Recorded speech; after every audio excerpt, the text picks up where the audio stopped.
Starting lineup for the visiting Seattle Mariners. It'll be J.P. Crawford. He'll lead off. Play shortstop. Julio Rodriguez.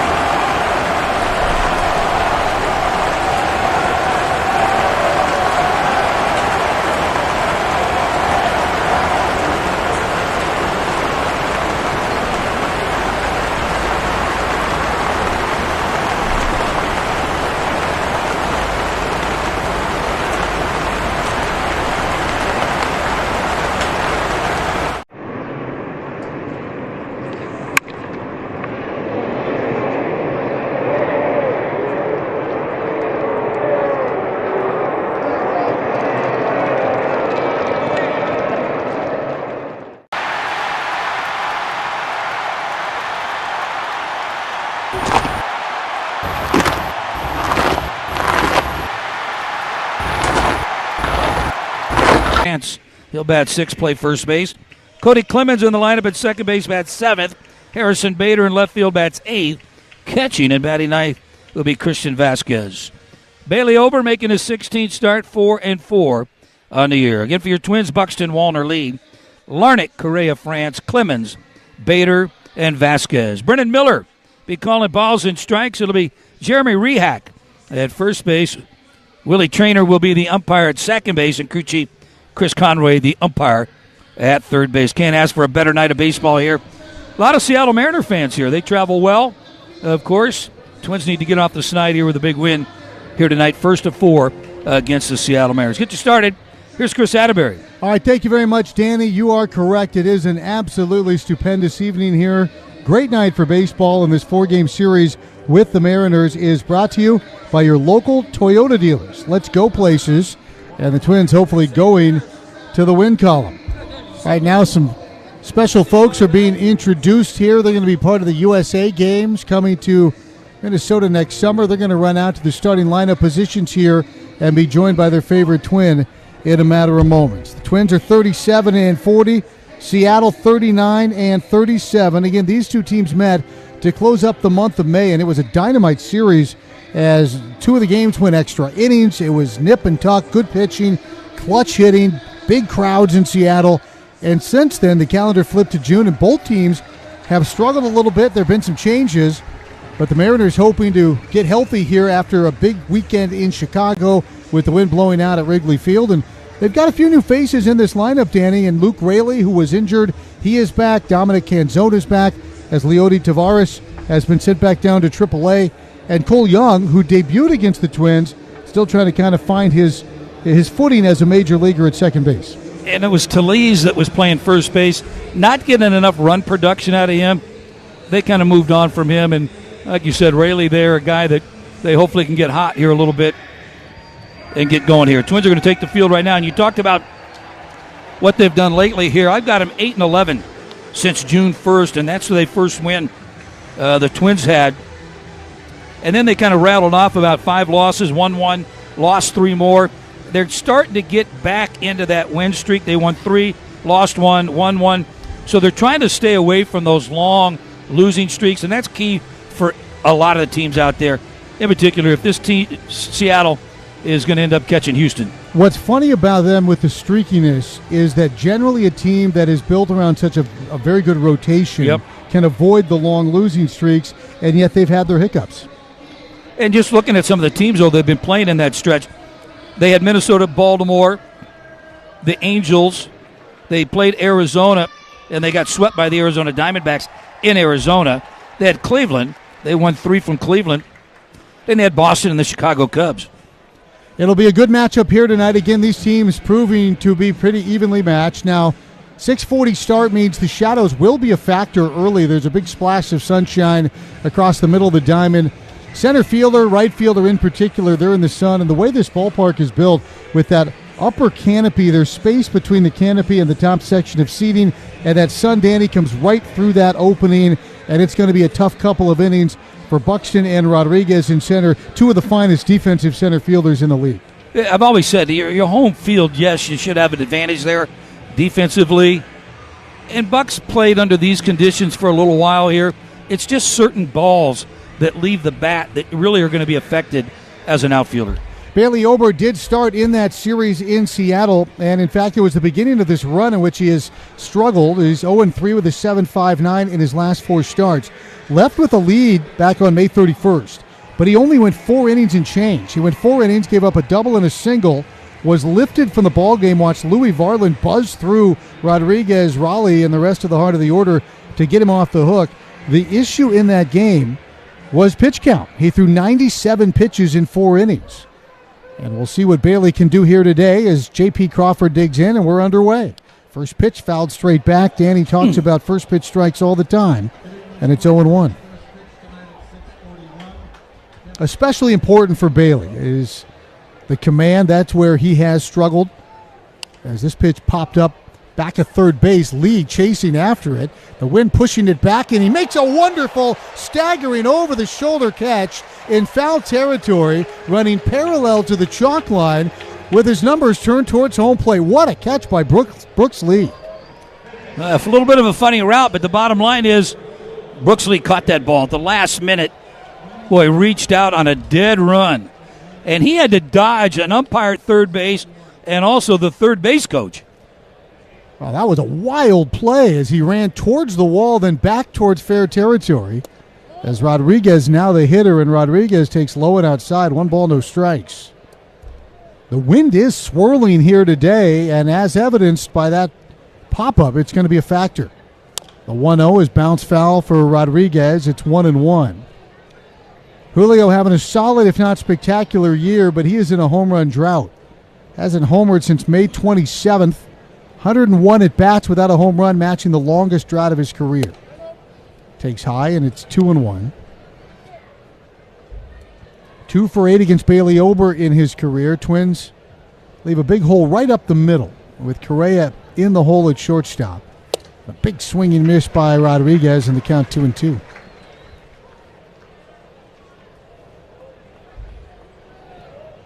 Brooks Lee is deep at third base. Ty France, former Mariner, well off the line and in the dirt at first. Rodriguez, just talent oozing from every part of him. He is a phenomenal player, great young talent. Closed off stance, 2-tone bat, and the pitch is high. And the count is 3-2. Cal Raleigh is in the on-deck circle. Julio hit .252, 12 stolen bases. Does have 10 home runs. 3-2 pitch pulled into the left field corner, and that is a foul ball by about a foot. And the count stays full at 3-2. But Danny, you weren't kidding. There are so many Mariner jerseys ringing the diamond. That was a fan in a Griffey jersey that takes that ball home. And the Mariner fans have kind of seeped down towards the playing surface here, first couple of rows.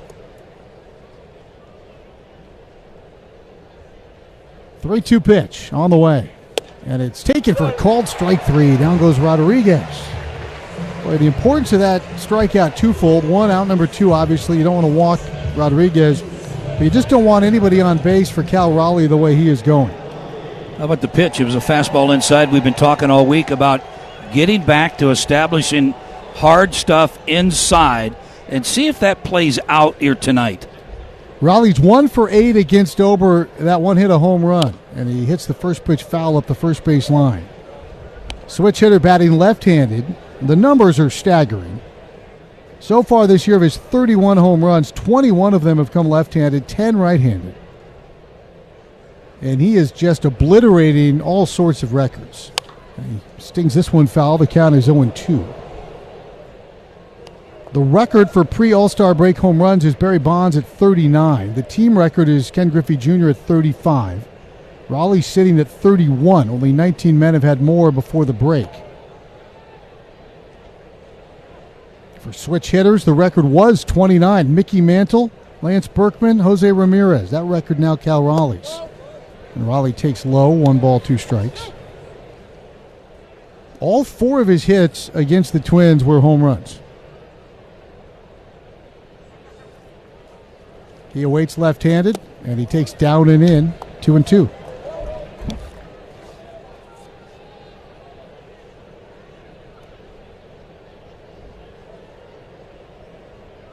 Two quick outs. Now Raleigh. Infield in a big pull shift. The 2-2. Swung on a missed and he struck him out. Bailey Ober fans Cal Raleigh. He fans a pair in a scoreless inning. And it's the start Rocco Baldelli was looking for as the Twins hang a 0 on the Mariners in the top half of the first. We'll keep it right here as we await Byron Buxton leading off against Brian Wu. Gosh, we've gone to Sea Dogs games since we were kids. I've been coming to see the Sea Dogs for the last 30 years. Great experience. Everybody here is just bends over backwards to help people out and wish the world was like it is right here at the ballpark. We've always wanted to be more than just a baseball team. We want to be strong, active, contributing members of the community. And I think that effort is seen by the people and the fans, and they want to support that effort. I'm helping these kids be the best versions of themselves, and I'm also representing like where I came from. And then the Zilla team, I was working with a creative guy that was with Nike. I work with my best friend who manages this team with me, and we kind of just like put together like what we think would look cool. We went like Godzilla theme. You kind of get to help them grow up into a young man and help them just make the right steps forward. And that's really why I started to have impact.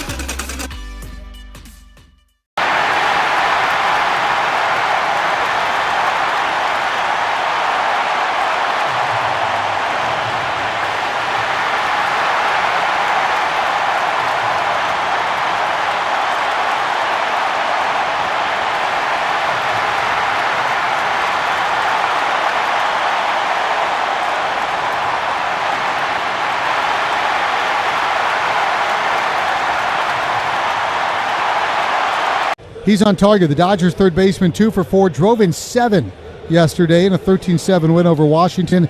Once he also had 7 RBI back on May 31st against the Yankees.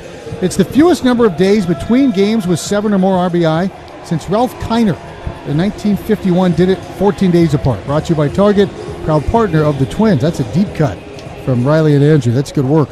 As we get to the bottom of the first, Brian Wu, outstanding young right-hander facing Byron Buxton. Buxton 0 for 3 against Wu this year. He has been a house of fire leading off ball games. Homeward again yesterday, and he tops this one on the ground towards short. The sure-handed Crawford up with it, throws to first, and Byron is gone on a pitch. 1 pitch, 1 out. Wu is not going to overpower you, but that doesn't mean he doesn't have really good stuff. His four-seamer comes from that low Joe Ryan arm slot, and he throws it 43% of the time, and hitters hitting just $176 against it. And what's really helped him, Danny, 43% four-seam, and coming out of that same slot, a sinker 27% of the time. There was a sinker right there, and he's going to get a ton of ground balls if he has that late movement and he pitches down in the zone. And he'll throw that sinker in on the lefties, too, right at that front hip. Wallner's in there now, and he swings and fouls straight back, and the count is 0-1. Wu went 6 2/3 innings, gave up just 3 runs on 5 hits against the Twins last time out. Gave up a home run the last batter he faced, and he was furious as he came to the dugout. Thought he maybe had a strike 3 called that wasn't. Wallner takes down, and the count is 1-1. As Willie Castro hit the home run, Larnach and Castro both had homers in that game. Wu from the right side, pitched to Cal Poly for Brooks Lee's dad, Larry. And the pitch is tapped back up the middle. Takes a funny hop off the mound, but Crawford sticks with it. And his sidearm heave to first gets Wallner 2 away. That was a changeup. And you could hear the kind of hollow sound off the bat. And here's a little Mustang battle as Cal Poly's Brian Wu against Cal Poly's Brooks Lee. Brooks and Brian were teammates for 1 season, and then the COVID kind of ended the year. And Wu got injured. I asked Brooks what stood out most about Wu and whether you could foresee his big league success. And he said, well, he didn't throw down that pitch up in the zone at the time. As a pitch delivered for a ball high 1-0. He said, none of us knew that fastball would work up in the zone. It was all throw it down, get ground balls. And he said if we'd known then what we know now, he would have dominated in college. 1-0 pitch. Swung on and fouled away, 1-1. Brian and Brooks' college coach and Brooks' dad, Larry, congratulations in order. He won the Wayne Graham Award for Excellence in Teaching Presented to a teacher of the game in college baseball, named after the longtime Rice Owls head coach. That was announced today. A 1-1 line back up the middle. Crawford leaps, but he can't reach it, and it's into the grass for a base hit. Boy, 4 hits yesterday. 3 of them looked a lot like that, and Brooks Lee went down below the zone, and a crisp line drive to center. It's kind of looping in there, a little humpback liner, and he's at first base for Trevor Larnach.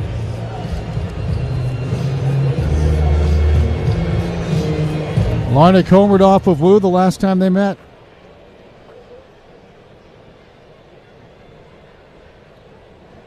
Mariners wear the gray pants, the dark blue jerseys, blue caps with that teal bill.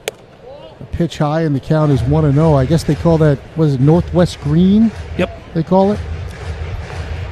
They've always had one of the great uniform combinations. Whatever digs they choose on a given night, all look good. The 1-0. Off speed for strike.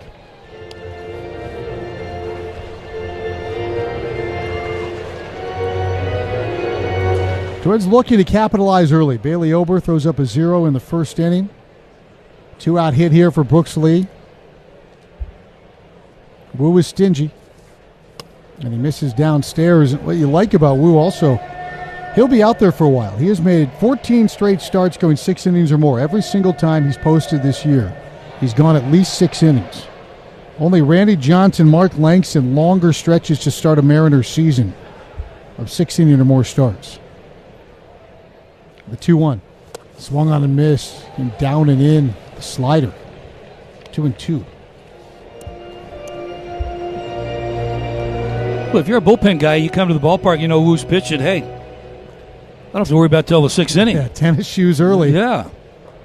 Go to the bullpen till late. Time called here by Brennan Miller, the home plate umpire. It is a picturesque night in downtown Minneapolis. Just a little wind, comfortable temperature, no humidity. Just lovely. Runner at first with 2 outs, scoreless game. Set from Wu in the pitch. And it's taken just low, and the count is 3-2. Boy, that's a tough take, and Wu can't believe it, and he is staring in at Miller, now rolls his eyes and heads back up the top of the mound. Danny, he had a pretty good case. That was a fantastic pitch. He asked the umpire, he goes, is that ball down? And the umpire didn't acknowledge yes or no. They miss him too. 3-2 is low, ball 4, and Larnach turns it into a base on balls. Lee is at second. Larnach's at first. And see if the Twins can take advantage. Here's Carlos Correa. So Wu showing his emotions just a bit there. He wanted that called strike 3 to Larnach. Had a good case. But after losing Larnach, if you're the hitter here, you're going to try to take advantage, of a pitcher who's maybe a little agitated? Well, sometimes Wu can let his emotions kind of get the best of him. 4 hits yesterday for Carlos. And the first pitch is in there for a strike, and the count is 0-1. Came at him with a first pitch slider. 4 singles yesterday for Carlos, all well struck. Wearing out right center field, left center field, that pie shape you always talk about in the middle of the diamond. Pitch off the outside corner, it's 1 ball, 1 strike.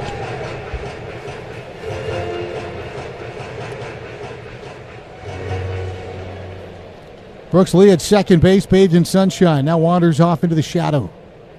Larnach in the shade at first, accompanied by Luke Raley. The 1-1 pitch is swung on and missed. Good fastball. Fastball at 97, top rail. And it's 1-2. And you were saying it's not going to blow you away too much, but it is an easy, fluid 97. And from that upshoot angle that Joe Ryan has. A look back to Lee, the 1-2. And it's a slider down. 2-2. So Carlos was laboring, was fighting it.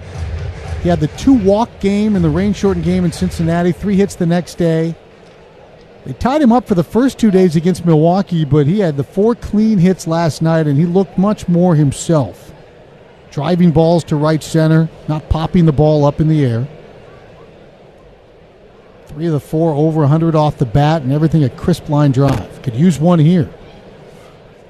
2 balls, 2 strikes, and it's a foul ball. Stays alive, 2-2. Pitch count continues to climb for Brian Wu.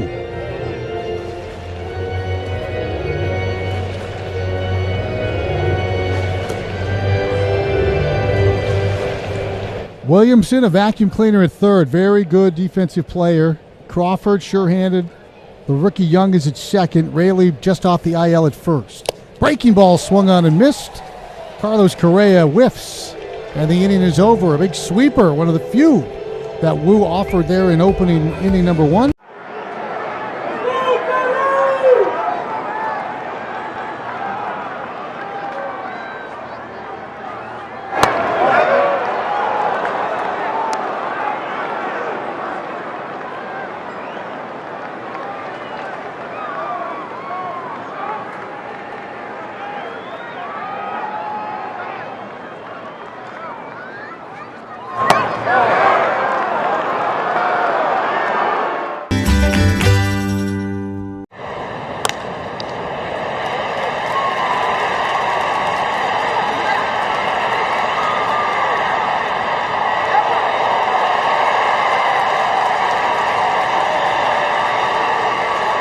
Andy Arozarena and Luke Rayleigh in the second.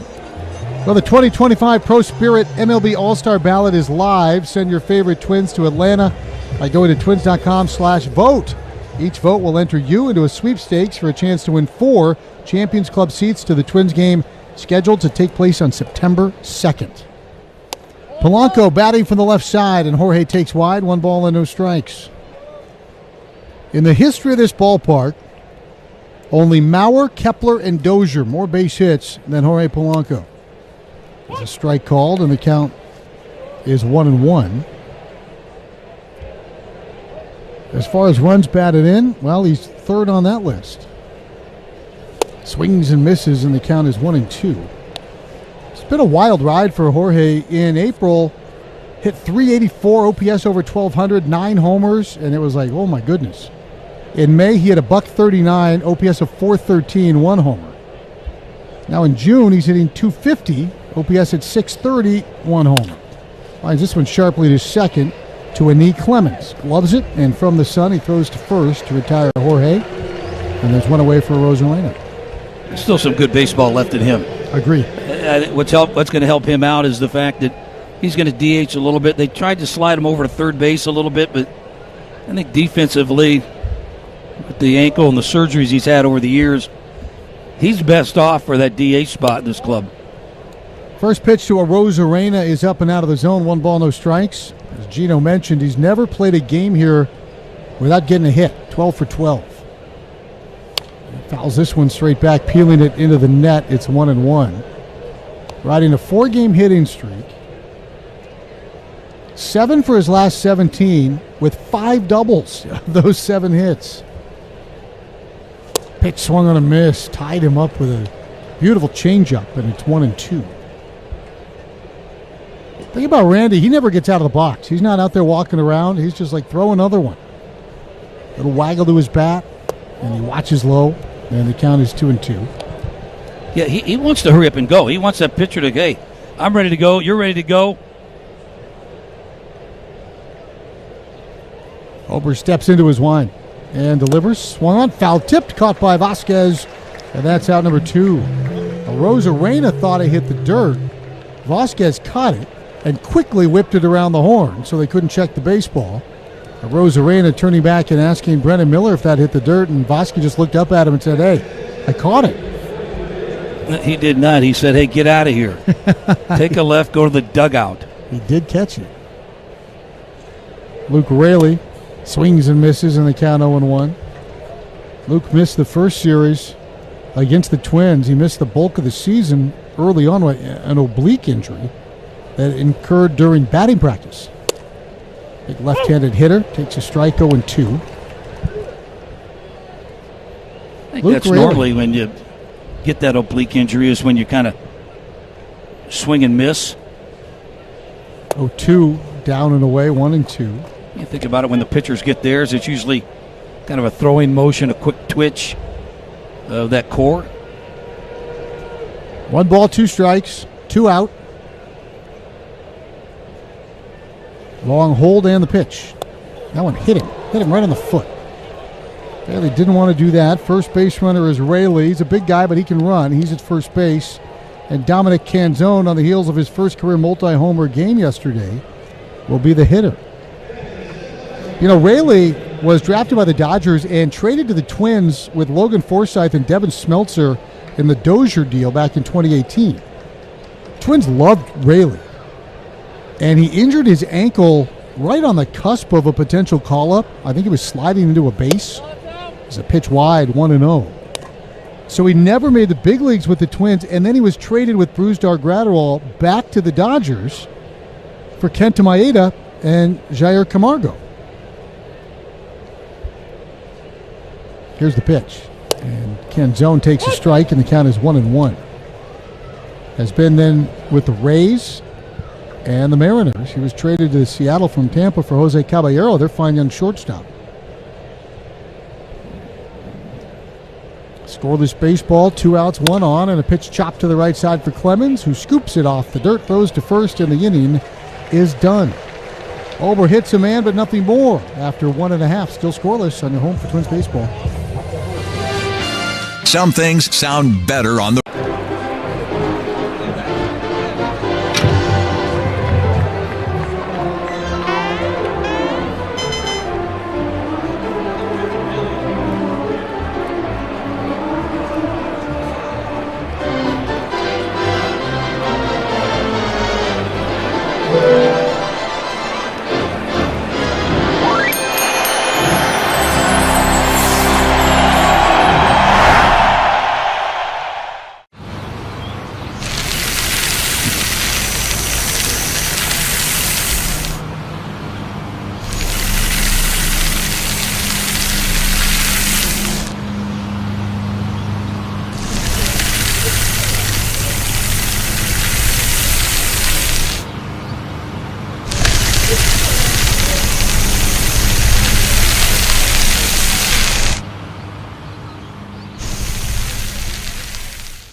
I want to ask you about food. What is something that you have to eat to be the judge? Oh, Aaron Judge! Send him to Monument Park now! We got some good chefs in New York. They've been cooking up some nice chopped cheeses, and that kind of, it gets you, I don't know if I should tell the kids that they should be eating chopped cheese before a game. Before the game, probably steak. That's usually what I go to. I like a steak, no vegetables. No vegetables? No vegetables. Is it straight protein? Yeah.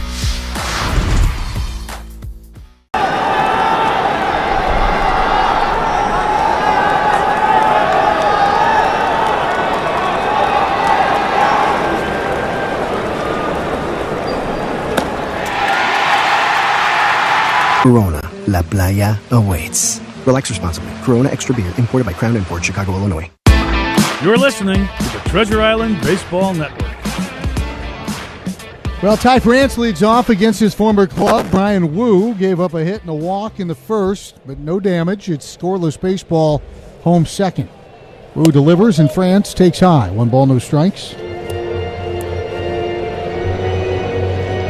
Ty France still beloved in Seattle. We certainly saw that firsthand when we visited T-Mobile Park. France awaits from the right side here. He swings and cracks one into the gap in left center field. Could be extra bases. Ty takes a hard turn. Rodriguez cuts it off in the gap, lobs it back to the infield. It's a leadoff double for Ty France. Boy, that was a pretty swing, wasn't it? We've seen Ty hit the ball to right field consistently this year, but he got a slider he could handle. Watching him take batting practice today, he was working on pulling the ball, hooking it, and he was putting some balls deep into the seats in left field. So curious to know if he's going to try to start pulling the ball a little bit more. But yes, he does go the other way very well. Need somebody right here to go the other way right now. Get over to third base. Cody Clemens, the batter, he's left-handed. He could pull it to the right side and move the runner. Or he could hit one of the seats. There's a strike called 0-1. And here's Wu, pitcher recognizes what's the situation. So in order for him to get the ball to the right side of the diamond, he's got to look for something middle end. He's pitching him away. Yep, hit one right on the outside corner. Yep. Wu looks back to France and delivers, stays out there, and he gets strike 2, and it's 0-2. Cody's dad, Roger, is here tonight at Target Field. Cody with a slightly open stance. No balls and 2 strikes. Wu staying away from him. And the pitch is high, and the count is 1-2. He dotted a couple of those four-seamers on the outside corner, but Danny, he can go out there with his sinker too and make it look like a strike and then run it right off the plate to a lefty. The 1-2. Swung and a miss. He struck him out. He came up and out of the zone. And Clemens, who got in a hole early against Wu, retired. France cannot advance. It's up to Bader. That was just a well-executed sequence by Brian Wu. Well, he managed the game here. The runner at second base, nobody out. He recognized what the hitter is trying to do in a game situation, and he countered with it and kept the ball away. There's the pitch to Bader, and it's into the righty, and the count is 1 ball, no strikes. Well, we talked about France working more and more on pulling the ball. He pulled a homer yesterday. Bader, who has been pull heavy all year, has been working more and more in BP on hitting the ball the other way. The 1-0 pitch is away, and it's 2-0 to Harrison Bader. And we hear hitters in particular. You do it. Morney did it. Paul Molitor. The importance of counts. The difference now being up 2-0 as opposed to in that 0-2 hole. Massive. I get to sit on something. I get to look in a certain location, certain pitch. If it's not there, I don't swing. 2-0, tried not to swing, and he fouled one off the glove of Raleigh, and the count is 2-1. See, that right there looks like he was looking middle in. It was, but it was middle in up. And committed to it, and then at the last minute tried to hold up. Wu making his 15th start. He's 6-4 with a 3.12 ERA. Slightly less than a strikeout per inning pitched. He'll give up some home runs. He's given up 11. Has a runner at second base here. 1 out. Bader, the hitter. And the pitch. Swung on it, fouled. He came down and in with a sinker. And 8 up Harrison Bader, and it's 2-2. Vasquez on deck. Twins have had runner in scoring position in each of the first 2 innings. Trying to cash in against a very stingy starting pitcher. There's the pitch. And it's wide. And the count now full. Doesn't walk many. Again, 78 punch-outs, 14 walks. Entering the game, he's fanned 2 walked, 1 so far. 3 balls and 2 strikes. The string is out on Bader. Target up, pitch delivered, and it's cracked back up the middle. Crawford on 1 hop, bobbles it, and he can't make a play. Bader's going to be safe. Boy, it was an awkward spinning baseball. Came off the bat at 56 miles an hour, kind of some funky side spin. Crawford charged it, had to wait for it to hit the ground, and when it did, it didn't come up quite the way he expected. And there are now runners on the corners for Christian Vasquez. Yeah, it had that spin on it when it hit the palm of his glove, kind of just spun right out. That had some action on it. That came off a wicked sinker at 96, and I think it jammed right off his hands.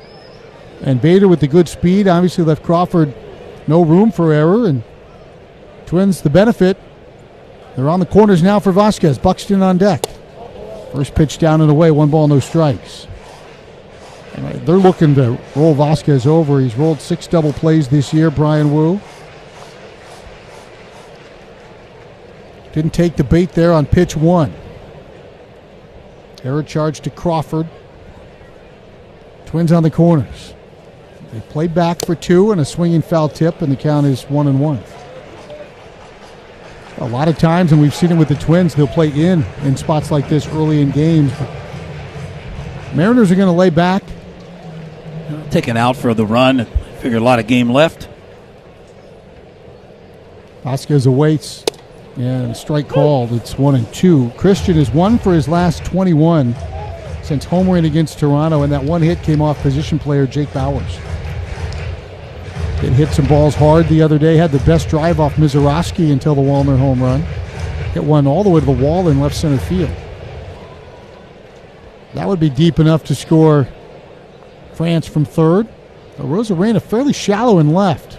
Rodriguez shallow in right center. The 1-2. Swung on a missed. He struck him out. Down goes Vasquez, and Buxton will bat with runners on at first and third and 2 outs. Well, Byron bounced out on 1 pitch in the first. And here's Raleigh to talk with Wu a little bit. Now, one thing we've seen in this torrid stretch from Buck, Danny, is does he strike out a little bit? Sure. But he's walking more, and he's really hunting his pitch to drive. He's still aggressive early in the count. Buck likes to go ahead and hunt that fastball. I always talk to him about likes to swing early because that fastball, he's looking for it. And usually pretty good results. This is probably a question about do we pitch around him a little bit? You always hear about a base open.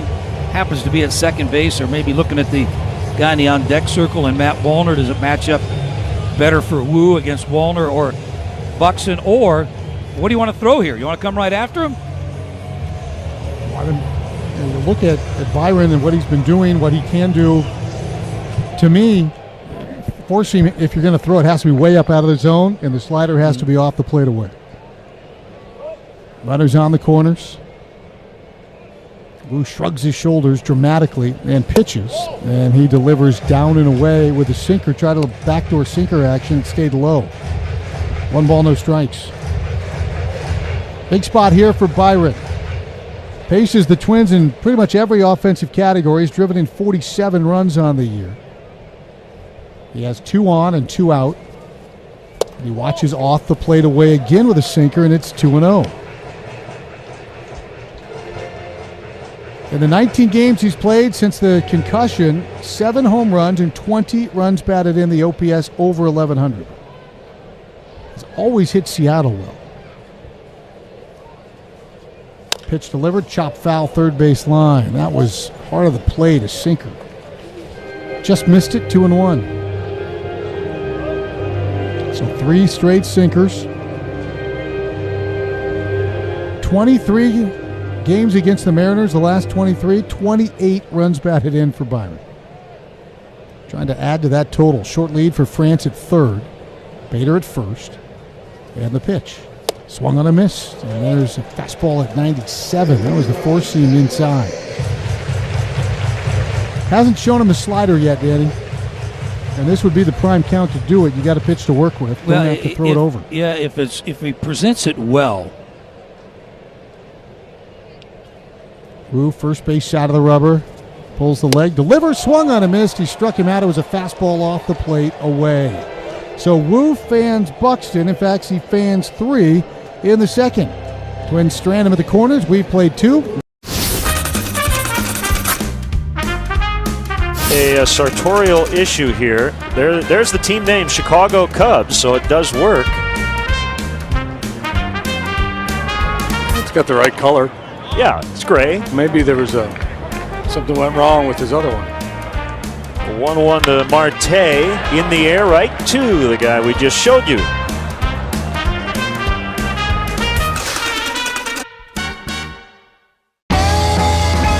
Gosh, we've gone to Sea Dogs games since we were kids. I've been coming to see the Sea Dogs for the last 30 years. Great experience. Everybody here is just bends over backwards to help people out and wish the world was like it is right here at the ballpark. We've always wanted to be more than just a baseball team. We want to be strong, active, contributing members of the community. And I think that effort is seen by the people and the fans, and they want to support that effort.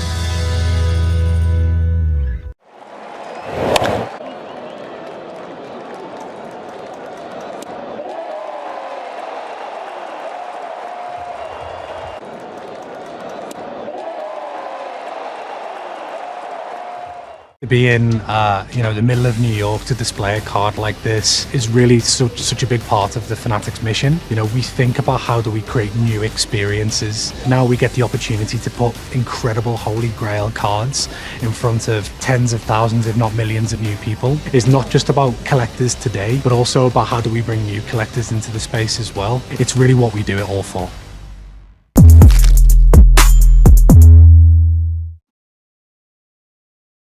Out there is the Miracle Mets of '69 won that Fall Classic. The last out, Davey Johnson, who would go on to manage the Mets to the World Series title in '86. I did not get one. That one I fell for the bait. I went with Jim Cott, fell for the bait, but Kuzman the answer.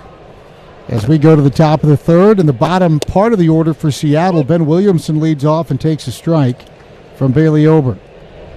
Ben Williamson, the unlikely starter at third base for Seattle. Again, they thought Polanco would get the bulk of the action there, but he was injured.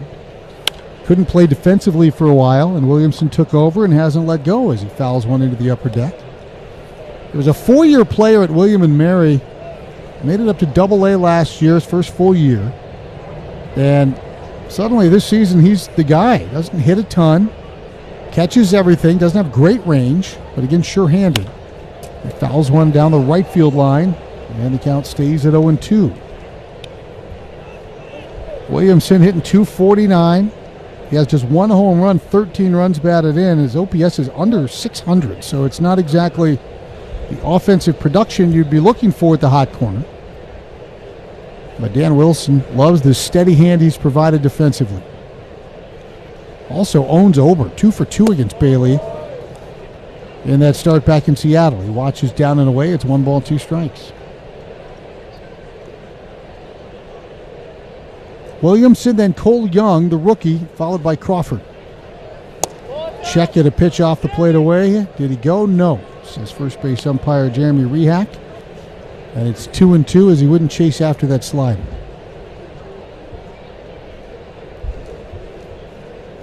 The pitch just off the outside corner, and it's 3-2.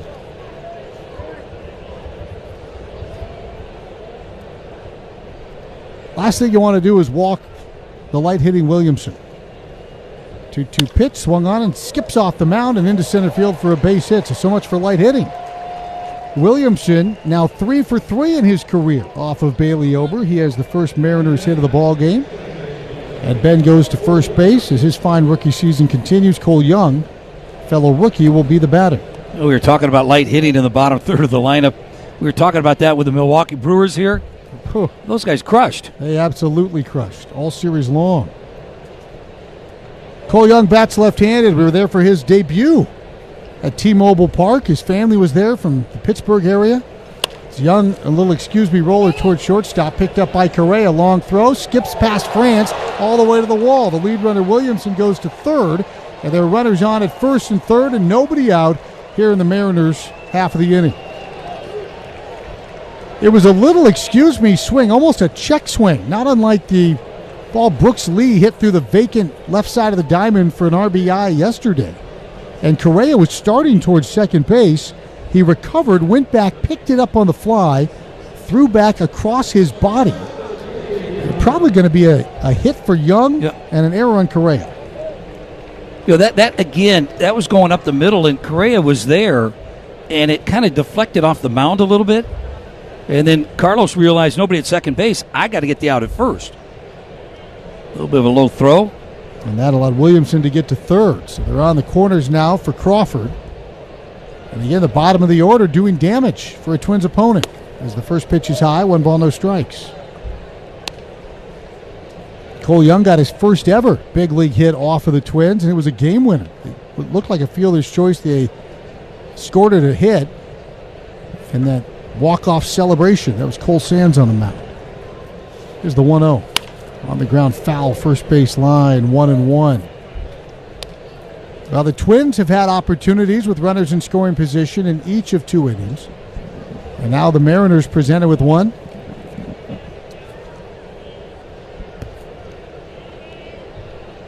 Correa lines up behind the bag at second. Big hole left side, and this pitch hit high in the air center field. Buxton to his left, medium deep. He'll make the catch. No throw to the plate. They'll seed the run. Williamson trots home, and it's 1-0 Seattle. An unearned run on a sac fly from J.P. Crawford. By throwing back to second base, Buxton keeps the trail runner Cole Young stationary at first. And now the hitter is Julio Rodriguez. The Mariners manufacture a run, and now they're into the heart of their order. Pitch from Bailey. Swung on and fouled back to our right. Won't quite make it up onto our level in the count 0-1. There's even Mariners jerseys that have infiltrated our section here, Danny. Cal Raleigh jersey up here. They're welcome up here.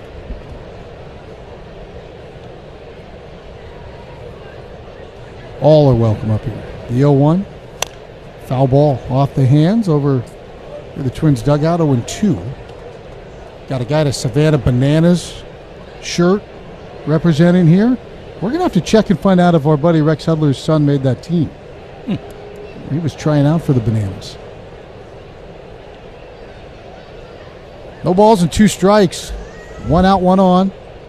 Young off the bag, not moving, and the pitch is high. And the count is 1-2. Cole Young has not attempted a stolen base in his young big league career. All of 17 games old. Wanders away from France.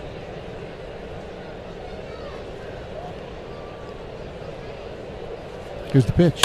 Swung on and hit well. High fly ball, deep left field, and the home run drought is over for Julio Rodriguez. A 2-run blast into the Treasure Island home run deck in left, and it's 3-0 Mariners. With his strikeout in the first, Rodriguez established a new career high, 102 at-bats between home runs. Well, you can start the ticker again because he clobbered that pitch. Changeup, not a bad pitch, but he had the timing right. He went down his swing plane. Went down there and golfed that out of here. So a 3-run inning, and here's Cal Raleigh. First pitch to Raleigh, swung on, broke his bat. Little squibber, third base side. Ober scrambles, grabs it, throws to first, not in time. Raleigh beat it out.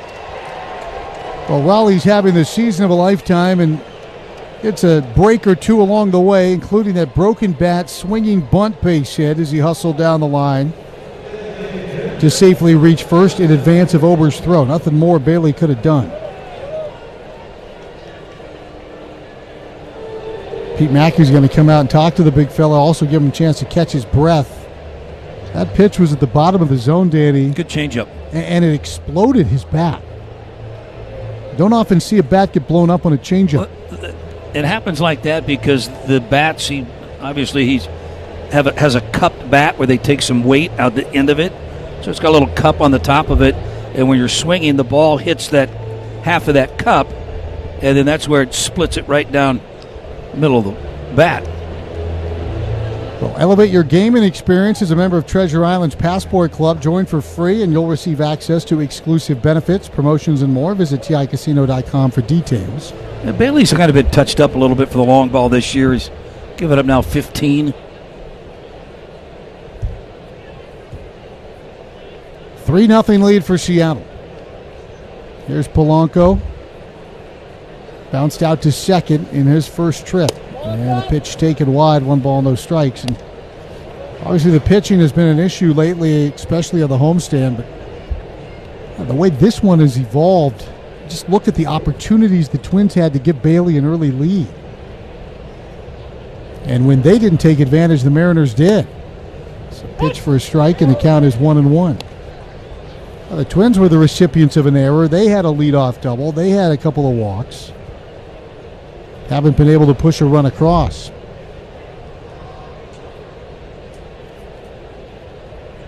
Ball and a strike to Jorge. And the pitch has popped up off the bat, back to our left, and in and out of the hands of a fan. When the Brewers were here, it wasn't like all the runs they scored. It wasn't coming by way of the home run. No, they didn't even homer the first 2 days. Right. Scored like 26 I think runs. They had 2 home runs in the whole series, so. A 1-2. Swung on a hit in the air to left center field. Buxton racing after this one into the gap. He has to dive. Nobody does it better. He makes the catch and robs his former teammate. Big hug from Harrison Bader. A somersaulting diving catch in left center field. Just another piece of the highlight reel for Byron Buxton. 2 outs. It never gets old. He's so fun to watch. He's a guy that can beat you in so many ways, and right there, flashing the leather out there, ran a long way. He went from shade to sun to shade. Never took his eye off that ball, and where he's gotten so good is learning to protect his body when he hits the ground. Roll and absorb. 2 outs, and Arozarena bangs one through the left side, and that's a base hit for Randy Arozarena. It's a 5th hit of the inning. Just jumped on a first pitch and pushed it through the left side of the diamond. And there are 2 on here for Raley, who was hit by a pitch in the second.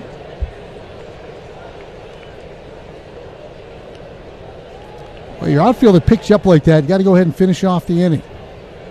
As Bailey set to do just that, facing Luke Raley. Bailey to Raley. Luke's a big guy, about 6'4". He swings and smashes one to center field. Buxton going back, looking up, and even Byron can't get that one. It's gone. It's a 3-run homer.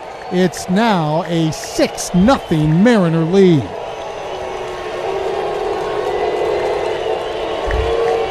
Sounded like the crack of a rifle as Raley smokes that ball to straightaway center field, just to the right of the batter's eye, over the tall wall and the 403 sign. That ball traveled 436 feet.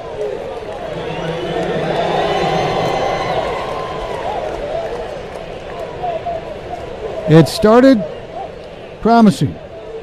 Bailey Ober through 2 innings, very solid. The 3rd inning has been a nightmare.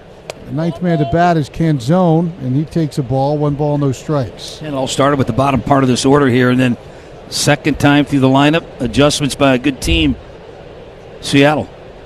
A lot of early swings. Pitch to Canzone is down and in. You go back through this inning, Danny. Young's was a first pitch, and again, that took a funny hop infield hit. First pitch to Raleigh. Broke his bat, but infield hit. First pitch to Arozarena, first pitch to Raley. Pitch wide, and the count 3-0. 3 balls, no strikes, 6 runs in on 6 hits, including 2 homers here in the 3rd. Here it comes. And there's a strike. Well, the Seattle Mariners sure know how to spoil a good night at the ballpark. These were just rolling right along. And they dropped the hammer here in the 3rd inning. Strike called. It's 3-2. Good teams are going to make the adjustment. And offensively, they did just that. Ground ball foul, first base side, stays 3-2. Raley's always been such an intriguing player because he's so big, he's got power, he can run. Outfielder, can play first. And he just mashed that ball. 3-2 pitch on the ground to second, should be the inning. Clemens has it, throws to first, inning done, but plenty of damage done. 9 Mariners bats, 6 of them score. 6 runs on 6 hits. After 2.5, it's all M's on your home for Twins baseball. Twins Ticket Tuesday is back. It's Veneta inviting you to tune in to win 4 packs of tickets on CCO.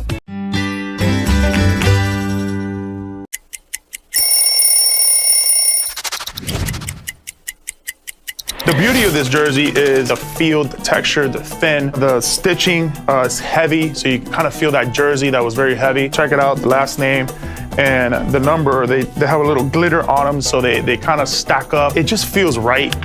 I had some really cool cleats to go with it. The way it gets dirty when you slide, it just kind of like rubs off on that glitter. It's really, really cool. Direct flights get you there faster and hassle-free. Don't miss out. These nonstop flights depart this summer from MSP. Great trips start with great fares. Book your layover-free getaway at suncountry.com and get to going.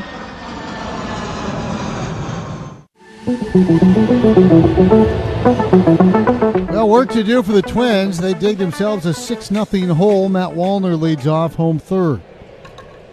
Brian Wu heaves a big sigh. He delivers a first pitch, and Wallner watches it up and away. Well, Wu was the guy sweating it out first 2 innings. He had runners in scoring position in both frames, but wriggled off the hook both times. Now has a 6-0 lead. Here's the pitch. Swung on and missed by Wallner. It's 1-1. Well, after a 6-run inning, trying to lighten the mood in the ballpark, we at least got a Corey Provis lookalike on the Jumbotron. And this time it wasn't Pee Wee Herman. Fan who obviously shops at the same eyewear store. It's a big swing and miss, and the count is 1-2. I would think that's an easy lookalike, isn't it? It seems to be. We're going to have to work on you. No, that wouldn't be good for anybody. No? I don't think so. Why? It's fun. The fans love it. In between, he's a celebrity lookalike. Yeah, I'm not a celebrity, so then it wouldn't work. Just lookalike. A 1-2 off the plate away, 2-2. Your biggest celebrity is Corey. I don't know. He's got those blue glasses, man. He wears the suit and all those banking commercials. That's true. You want some blue ones? 2 balls and 2 strikes. I don't look like anybody, though. I'm very generic. 2-2 pitch wide, 3-2. Now, you, on the other hand, a whole cornucopia of options in the lookalike game. It's been a while since they've come back to the booth to find a Dan Gladden doppelganger. 3-2 is in there for a called strike 3. Wally knew it, turned around and walked right back to the dugout. And Danny, it's a 4-seam fastball right down the heart of the plate. Obviously, that's not what he was looking for. He knew it was a strike, couldn't pull the trigger.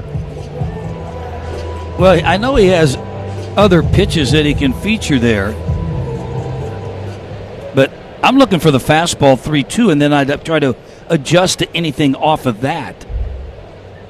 Brooks Lee has a base hit off of his former college teammate. He's 1 for 1, and he swings and fouls, and the count is 0-1. But, Chris, you get in the batter's box like that, and yes, your mind, you might be looking for something, and all of a sudden it locks you up, and you just can't pull the trigger. And sure enough, it's right there. Hitting is so difficult. As the 0-1 delivery swung on and pulled to the right side, and Brooks Lee right now is making hitting singles look easy. 2 for 2 in this ball game. He had 4 hits yesterday. Little breaking ball, he can hit that all the time. It comes right into his wheelhouse. He's got hits now in 5 straight plate appearances. Let me ask you this, just the mental side of it, because you are the one guy who's experienced that. You're up there, you get locked up on a pitch like that. Do you flush it right away, grab your glove, or do you sit there and kind of mull on it a bit? You mull on it for a little bit because Matt's the DH, so he's got a little ways to go to think about it. Good point. It's one thing to be able to go out in the field and then to be able to kind of say, hit your glove a little bit and say, okay, I'm going to make a defensive play. I'm going to do something here to help my team out with a defensive play. Ball wide to Larnach. That's a really good point with him DHing today. Here's the pitch. And it's taken low. Larnach took a very close 2-2 pitch at the bottom of the zone and then walked on a 3-2 pitch in his first trip. Brooks Lee at first base. Twins have had a base runner in every inning. 1 out here in the third. Twins down 6. Need to peck away. Larnach takes a strike at the belt. 2-1. You don't have to get them all back at once.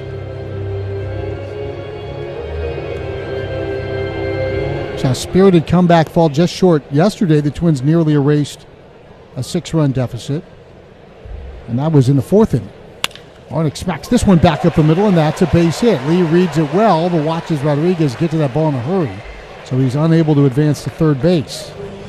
Back-to-back hits in the middle of the lineup, and they're on at first and second now for Carlos Correa. Nice job, Trevor Larnach.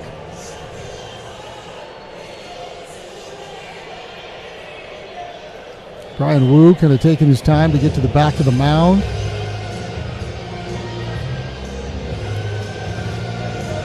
Correa gets a little extra chorus of Bon Jovi, his chosen walk-up music. Leans back in the box. Correa struck out in his first trip. Chance to drive in a run. He takes a pitch for a strike, and the count is 0-1. This is Carlos Correa's 119th game against Seattle, and he has 117 hits against Seattle. Taps his shoulder with the bat once, twice, now 3 times. There's the pitch. Swung on and hit high in the air center field. Rodriguez going back. This has some carry, still going back. now comes in, and he makes the catch. Both runners are going to tag. Larnach head first dive at second. He's safe. Lee's safe at third. It's a fly ball out to center, but aggressive base running. And the Twins are at second and third with 2 outs for Ty France. And we talked about the other day, knowing your own ballpark like that, it's going to be caught. And one tag, all tag. And what it does now, I've got guys base hit, going to get us 2 runs. I love the aggressive base running. You nailed it, Danny. You said the other day, knowing what part of the ballpark is going to allow you to get that 90 feet, and especially the way the wind was kind of toying with that ball, and Rodriguez had to stagger around a little bit underneath it. As France takes a strike in the count 0-1. Now, France doubled in his first trip, but he's been a guy who picks up a lot of singles, and because of the extra 90 feet, a chance maybe to score on one of those line drives to right center. From second. Pitch to France, dribbled right back up the middle. Crawford charges, picks it up, throws to first, gets France, and for the third straight inning, the Twins will strand runners in scoring position. They trail 6-0. They've stranded 6 runners. The biggest thing we're bringing is a brand new Tony Gwynn drop I did with his estate. So we just signed a deal at therealist.com to actually go through his entire archives, present them, and auction them off. And to announce it, we did this limited edition 1994 The Lost Season card. Because, between August of 93 and May of 95, Tony Gwynn batted .406 in 162 games. So in the back, we have the stats of what could have been.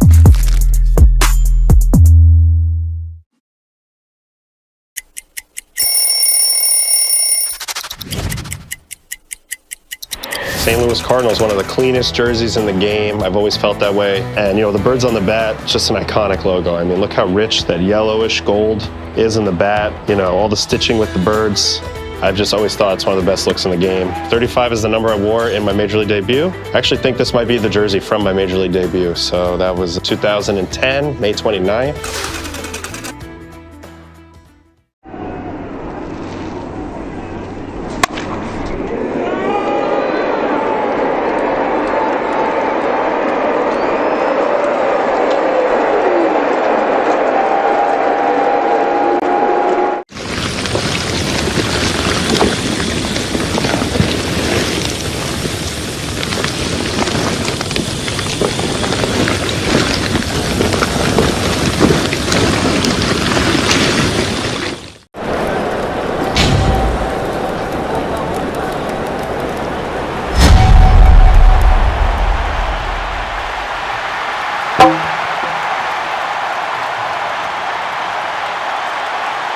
The weekend wind up with 612 Saturdays presented by Carbliss. $6 drinks, $1 snacks, and $2 food. When we're together, the Twins rise as one. Join in at twins.com/tickets.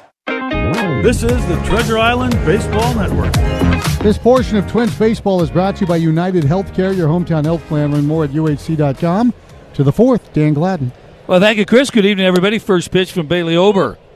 Third baseman Ben Williamson's in there for a strike. Williamson got that 6-run third inning started with a base hit, solid knock up the middle. It's over now, 60 pitches. There's a bender, nice one in there for a strike. Ahead, no balls and 2 strikes.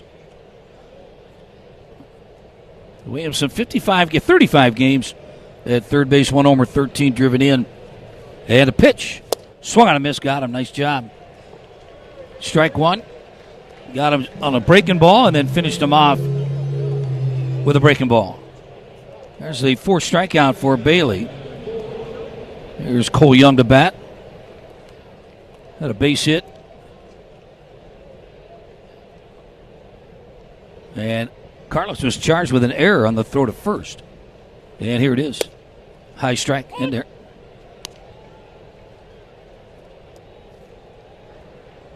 Beautiful evening here after the weekend we had with Milwaukee and the sweltering heat. These guys just came from Chicago, pitch high and away. And they said they had that heat wave at Wrigley Field as well. And a couple of players ended up maybe having to leave the game. I know there was an umpire that had to leave the ball game, just overheating. Popped up. Should be playable left side. Bader coming in. It'll be Bader calling. And puts that one away. Yeah, they lost Trent Thornton, their pitcher, had to be helped off. Lost an umpire and even a bat boy. Well, we were there one year when several players had to depart. I think Astudillo ended up playing center field. Oh, Kepler had to get all the IVs and everything. Yeah. 2 down, base is empty. Here's Crawford. Sack fly, RBI his last time up. 30 ribbies now in the year. Change up in there for a strike. Good pitch. Well, he had that quick inning right here. Get the guys back the bat rack. Outfield straight away. And that ball is just inside, not by much.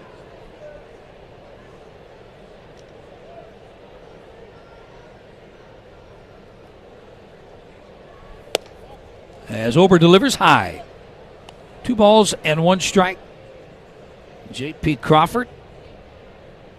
Again, one of the premier shortstops around the league. And fouled back. You know, Bailey gave up the big 6 spot in the third, Danny, but they need some length out of him. And I know pitch count got him after 4 innings the first time he saw Seattle, but 6 runs on the board or no, they need him to push this game a little bit deeper. Well, we saw it the other day that Festa was kind of extended a little bit as well. And a swing and a miss. Nice job. A couple of strikeouts here. 3 up, 3 down. Go the Seattle Mariners. We're going to the bottom of the 4th inning. It'll be Clemens, Bader, and Vasquez.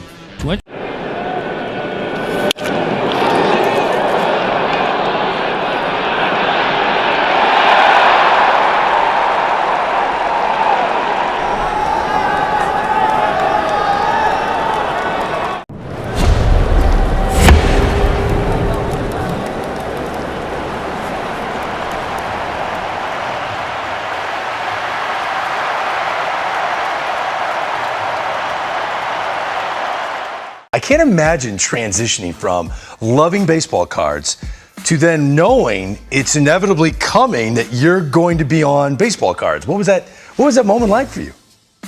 Yeah, I think the first card I saw was when they did something for USA Baseball, and then now seeing my face, seeing me playing baseball on a card, it was surreal. It wasn't that it was that moment where like, wow, this is really something.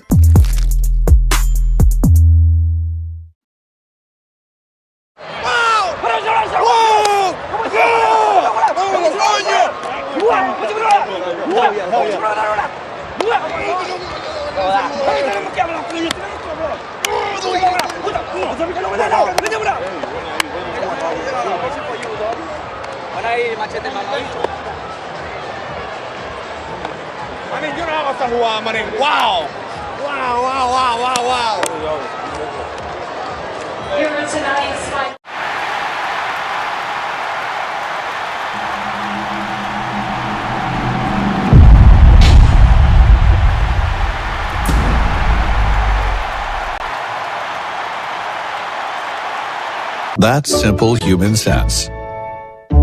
Ask Agency 10 in Maple Grove if auto owners make sense for you.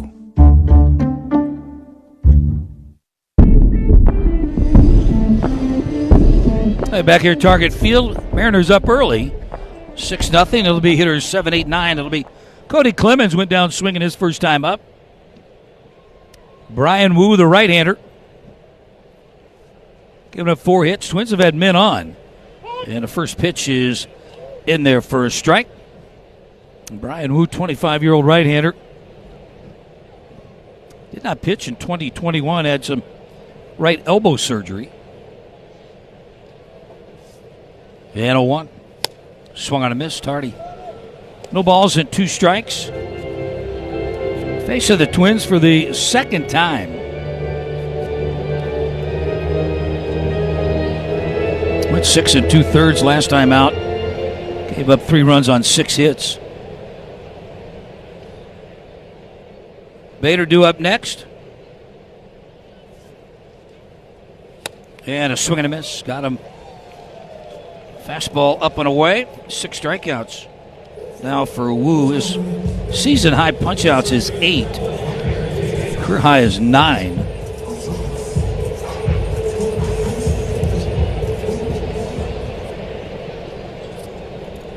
Chris was talking about 6+ innings in his first 14 starts. What did you say, Randy Johnson and Mark Langston? Your guy. They're both my guys. And here it is. Taken in there for a strike by Bader. Were you good off Johnson, too? I got him. I hit the foul pole. And Seattle. It was one of those sliders that if I don't hit it, it hits me. Ooh, I was able to kind of get out in front and keep it fair. Swung and a missed. Bader on a fastball 97 up. And no balls and 2 strikes. I can't imagine that was a comfortable at bat. With Randy? Because he was pretty wild in those early years. And fouled back. With Randy, I would kind of move back off the plate a little bit because, like you said, he would pitch inside. And it gives me a little bit more, that ball maybe 2 or 3 inches off the plate inside. I could still get to it.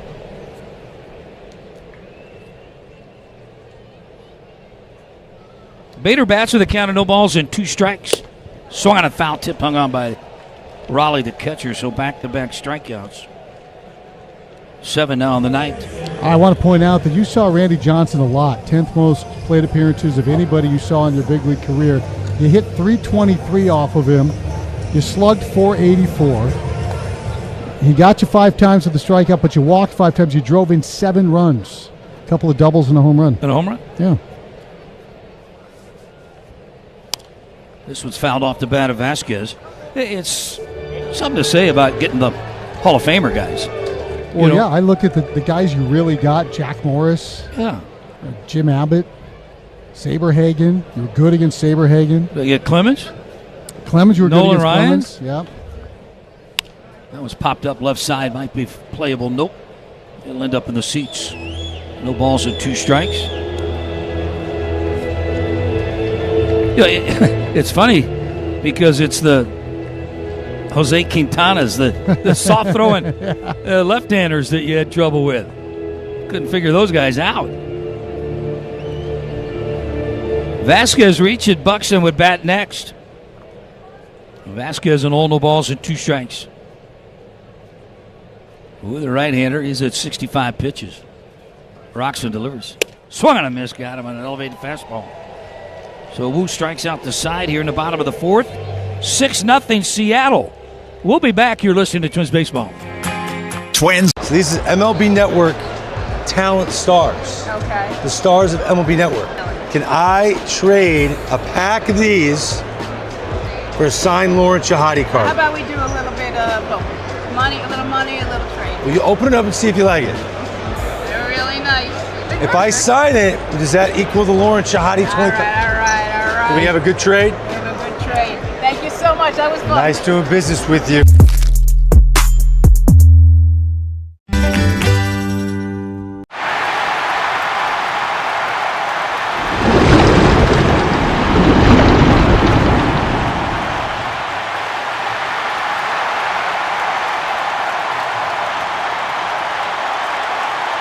Homer of the year, and it's 2-0 Braves. What a shot! Yeah, and it extends his on-base streak to 19 consecutive games. Braves lead the Mets right now 3-2. The Mets are going in the wrong direction right now, and the Braves definitely need to get going here a little bit, or else they're going to be in trouble there. Leading off will be Julio Rodriguez. Homered his last time up. Pops this one up right at the mound. Bailey Ober's there. Here comes Carlos Correa. And Correa will call and catch. 1 pitch, 1 out. And here's Cal Raleigh to bat. Hey, I want to go back to that previous half inning because while he was dominating the bottom third of the order, Wu was 1 foul ball from Harrison Bader away from an immaculate inning. 3 strikeouts on 10 pitches for Brian Wu. Pretty impressive. And a tied his season high. Cal Raleigh tonight. A base hit last time up, just kind of off the end of the bat. Broke his bat really just down the third base line. Bailey was able to field it. The throw to first. Raleigh, that's pretty good for a big guy. Here it is. Popped up. That should be playable. France. Clemens going to come over first base side and ball hog it. And sure enough he does, as France has the glove on his left hip, hand on the right hip, and just kind of, okay, kid. Go ahead and take it. That was interesting because right as the ball was coming into Cody's glove, Raleigh ran right in front of him, like a half a step away, just kind of thundering by. No distraction, though he made the catch. Two down, bases empty, 6-0 Milwaukee. As Polanco takes a breaking ball in there for a strike. Remember that incident in Toronto? Howie Clark, former Twin, was playing third base. And wasn't it Alex Rodriguez? A-Rod yelled at him as he was running by. Well, he just said, I got it. Pitch on the outside corner for a strike. So the guy, you're looking up at the sky, and all of a sudden you hear, I got it. You're going to back off thinking it might be your shortstop. Yeah, that was an unwritten rule that they took very unkindly to.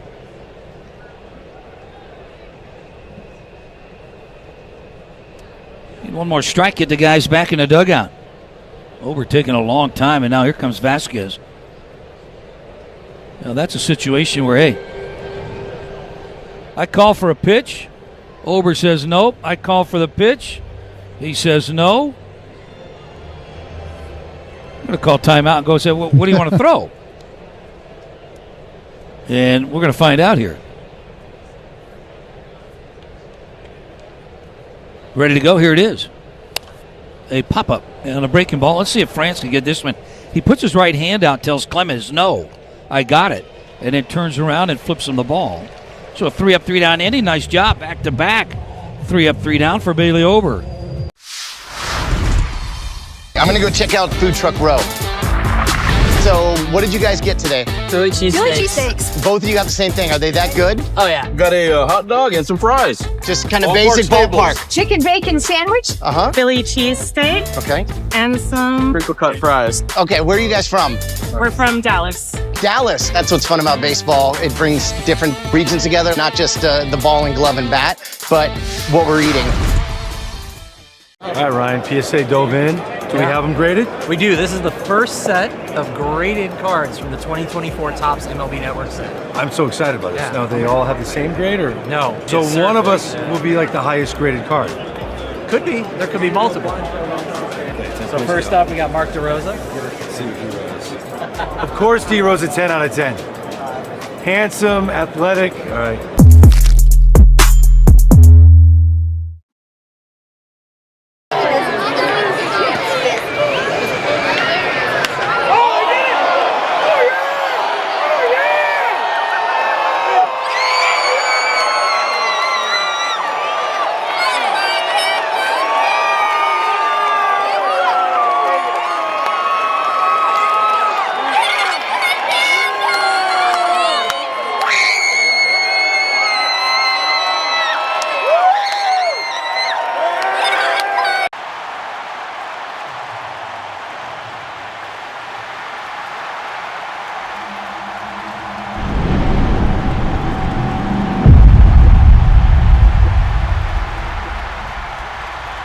Favorite golf course in all of Twins territory. The Classic at Madden's on Gull Lake. Golf Digest ranks the Classic a 5-star, top 100 public course. Playing the Classic is a big league experience. Book Madden's Pure Classic package today at maddens.com.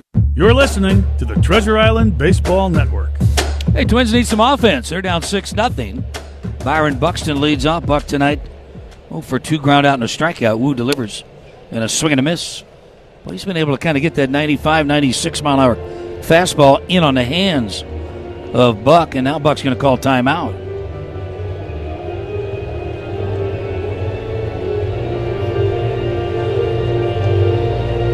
Infield pretty much straight away. First baseman Raleigh way off the bag at first. Second baseman cheating up the middle. There's a right-hander Wu. 8 strikeouts so far tonight. And here it is. Check swing, see if he went. Said he did not, held up, came right back with that same fastball inside.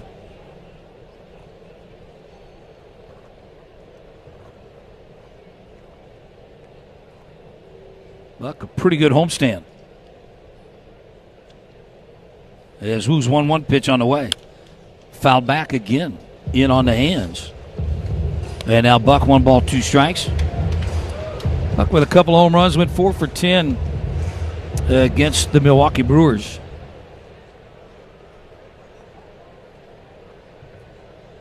Wallner due up next. Wants it away, and the pitch is inside. Swung and a missed. 4 strikeouts in a row. That's 9 now. That ties his career high. Started with Clemens, Bader, then Vasquez, and then here Byron Buxton in the bottom half of the fifth inning. He can paint with two different fastballs to any part of the zone. Good velo on both. Different movement profile on each of those two. That one's popped up. Should be playable. Third base side now straddling the line now in foul territory. He'll put that one away, and 2 quick outs here in the bottom of the fifth inning. Hey, become a My Twins member for free with a starter membership. As many as My Twins member, you're going to get rewarded for your support by earning points for experiences, merchandise, as well as concessions, credits, and much, much more. All you have to do is enroll free today at twins.com/mytwins. Well, Brooks Lee, 2 hits. He makes it look easy tonight.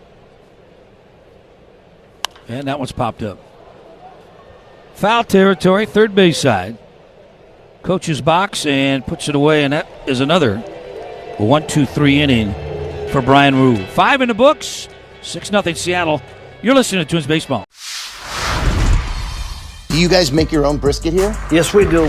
We are known by our brisket. Barbecue brisket sandwich. Quality is better than other places, and it looks good. We're ready to eat.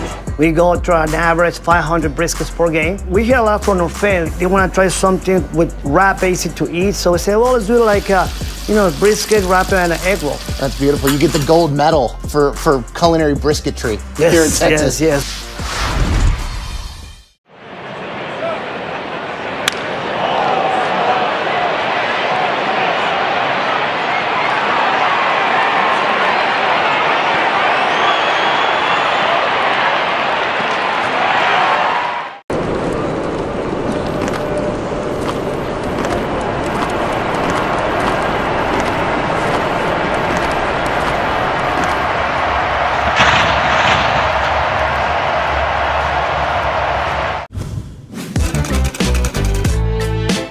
With these designs, I wanted to bring out the Old English letter font, but add a twist to it. This is one I've developed over the years and used on a lot of tattoos. You could tell a sign painter or a lettering person by their numbers. That reveals a lot about them. It's an honor to design for the Dodgers. It's almost gone beyond sports, even into fashion. People wear LA caps all over the world. Aren't you? I'm talking about the dynamic lineup of Chevrolets at Jeff Belzer's. There's a vehicle for everyone. Great selection, great prices. There's a reason they're Minnesota's #1 retail sales volume dealer since 2013. #1, just like our hometown Twins. Shop online at jeffbelzerschevy.com. Chevrolet. Together. Let's drive.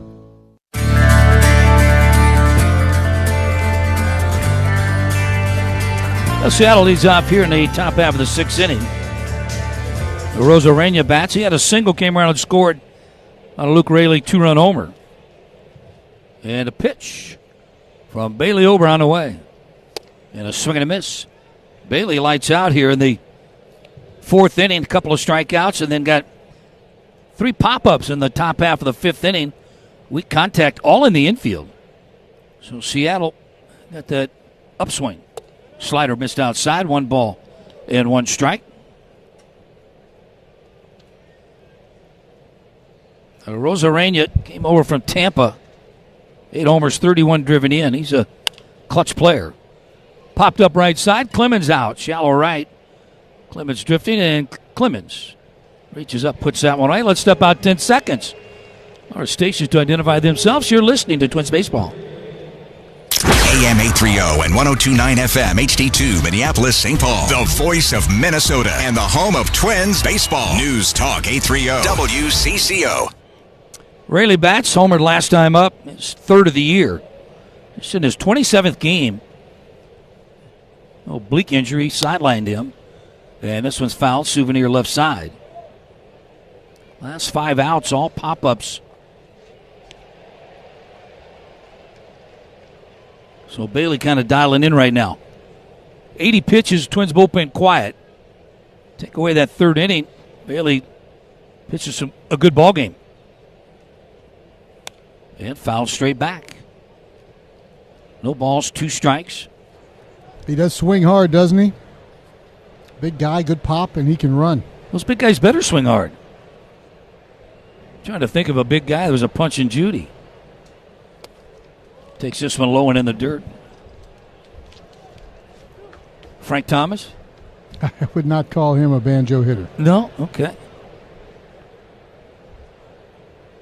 Here's 1-2. Way outside. Misfired on the breaking ball. And 2 balls and 2 strikes.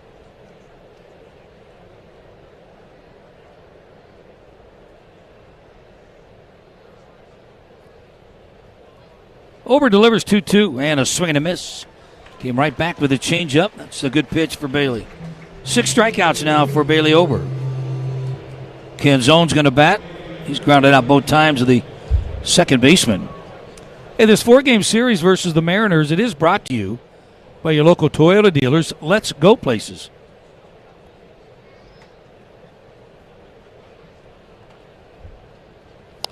Curve nubbed off the end of the bat, foul. Watching the way Bailey's dicing through these guys 3rd time through the lineup, you just go back and try to figure what happened in the second trip through. You know, a lot of first pitch swings. Now, a couple of swinging bunts, but the 2 mammoth home runs. The 1 inning that got away. Ooh. That one's hit high in the air, right field. As going to turn around, and that ball's way out of here. That was elevated and left up out over the plate. And now it's 7-0 Seattle. Well, Canzone had his first ever multi-homer game yesterday. He's been swinging the bat really well since his recall. He now has 11 hits and 35 trips, including 4 home runs, and he didn't get cheated on that swing, Danny. That ended up on that second level. I was watching Larnick on that, and the way he drifted back, thought he had a beat on it, and then all of a sudden he pulled up, and like a lot of us, he watched it. Here's Williamson to bat. Strike on the outside corner. So Bailey's been touched for 3 homers here tonight. They're going to wear the gold right off that Triton that they wheeled after a home run. Little fly ball into shallow right. Larnick coming on. He'll get there in plenty of time. So 2-out solo homer off the bat of Canzone. And the Seattle Mariners lead Minnesota 7-0. You're listening to Twins Baseball. Twins Ticket Tuesday is back. It's Vanita inviting you to tune in.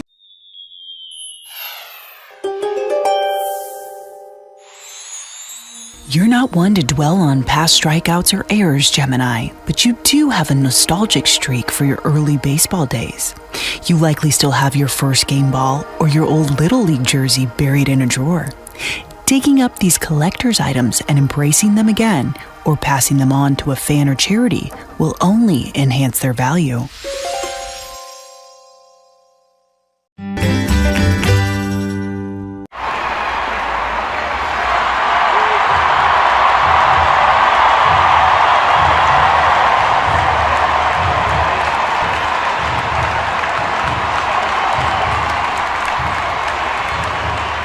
At twins.com/tickets. This is the Treasure Island Baseball Network. Trevor Larnick leads off for the Twins here in the bottom half of the 6th inning. Trevor out in right field here tonight. Trevor singled and a walk. Twins just 4 hits. And that ball missed inside. Ball 1. Twins have 4 hits. One of them's a leadoff double by Ty France. That was in the bottom of the 2nd inning. Twins have an opportunity. And Brian Wu ended up striking out 3 and missed outside.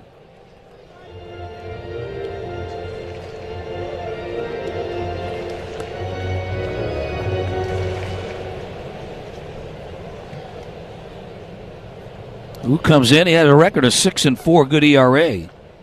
Last time out, went 7 innings. They got a win against Boston. And that one's on the inside corner. That one's called a strike. Prior to that win, he had lost 2 in a row, or 3 out of his last 4. Baltimore got him. Arizona got him. Arizona swept this Seattle club. And that pitch is high. 3 balls and a strike. Need base runners. Correa due up next. But he gave up 1 hit last time. That was against Boston. That was in Seattle. He walked a couple, 6 strikeouts. Just 86 pitches. And that one's right down the heart of the plate. And now 3 balls and 2 strikes.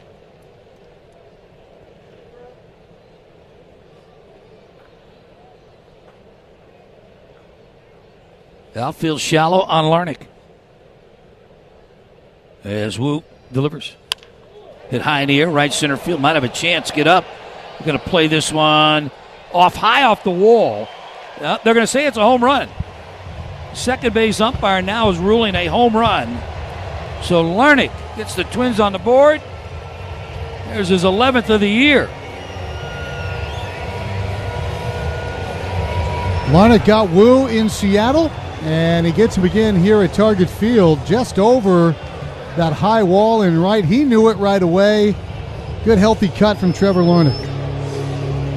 See if that can spark some offense here for the Twins. We'll have to get them all back in 1 inning, but if you can peck away here, a little rally, maybe push another 2-3 runs across. A little interesting here. The Correa swings and misses on a sinker. If nothing else, Danny, a 4-game series, get into the pen a little bit. Make sure they have to use some of their better guys.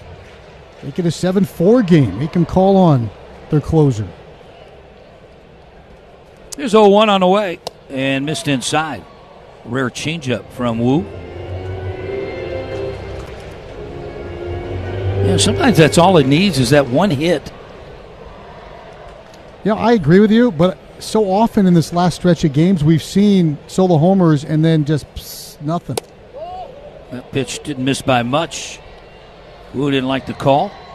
You think about the leadoff homers from Byron, you're going, there it is, that's the spark, and then the spark fizzles out on the fuse.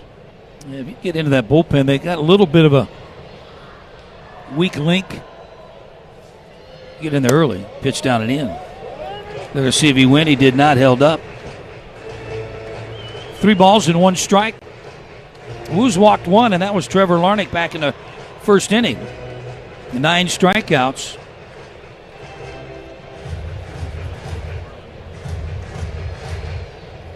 Twins have somebody warming up. It's Varlin. Varlin warming up in the Twins bullpen. Seattle bullpen quiet. And a 3-1. Tap foul off of catcher Cal Raleigh. And remember we were talking about how it's those foul balls right there that, we saw where Jeffers took a foul ball off the hand, missed a couple of games. Catchers get beat up. They get beat up big time. Somehow Raleigh not only is the best defensive catcher in the game, but he's also the best hitter in the game. He's caught more games as a catcher than any catcher the last couple of years. Correa with a 3-ball, 2-strike count. And here it is. Hit high in the air, left center field. Might have a chance. This ball is gone. So back to back. Twins go with Larnick and now Correa. 7-2 Seattle. Here we go. Both on 3-2 counts. And Wu just kind of grooved it in there. That's Correa's 6th of the year. And the pitch count, they're pretty conservative with Wu. Said last time 7 innings, 86 pitches. He's only thrown over 100 pitches one time. It was right at 100, and that was a no decision at Oakland. He went 6 innings in that ball game. Here's Ty France to bat, doubled his first time up. And here it is. Ricocheted foul right side. Dan, if you can run Wu before he gets out of this inning, you're asking the bullpen now to cover 4 innings, right? You're asking 3 or 4 guys to have to come out of that pen. That's a big deal over the course of this series. Yeah, and they've got a bullpen with only 1 left-hander in there. We were talking about that with Milwaukee. They had 4 left-handers. Fly ball, right center field, and Rodriguez. A good one. He's going to run that one down. Well hit. There's the first out. That's kind of what you're looking for right now, hard contact. And that was center cut for Carlos Correa on that 3-ball, 2-strike count. Cody Clemens to bat, 0 for 2.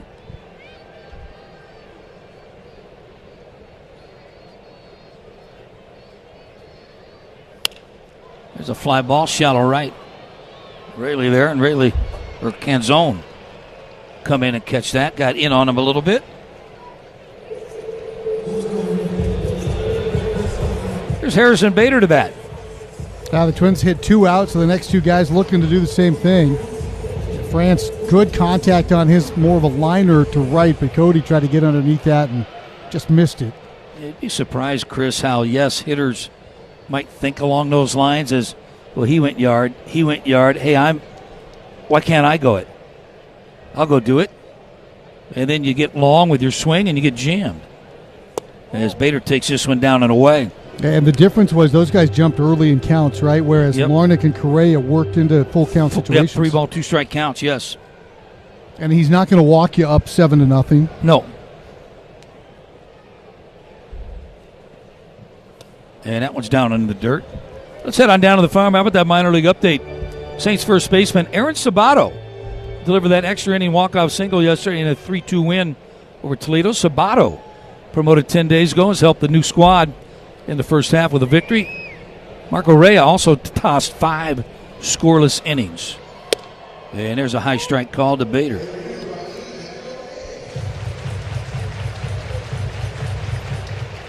Kind of a subdued crowd tonight. A 6-run third will do that. Hit high in the air down the left field line. Bader out of the box. That's into the corner. And it's going to be caught. Right in the corner at 339 by their left fielder, Arozarena. Looked good when he left his bat. Twins, though, get a couple runs. Larnach solo homer. Correa solo homer. We're through 6. And it's the Mariners 7, Twins 2. You're listening to Twins Baseball. You can't get more Minnesota than Twins Baseball on News Talk.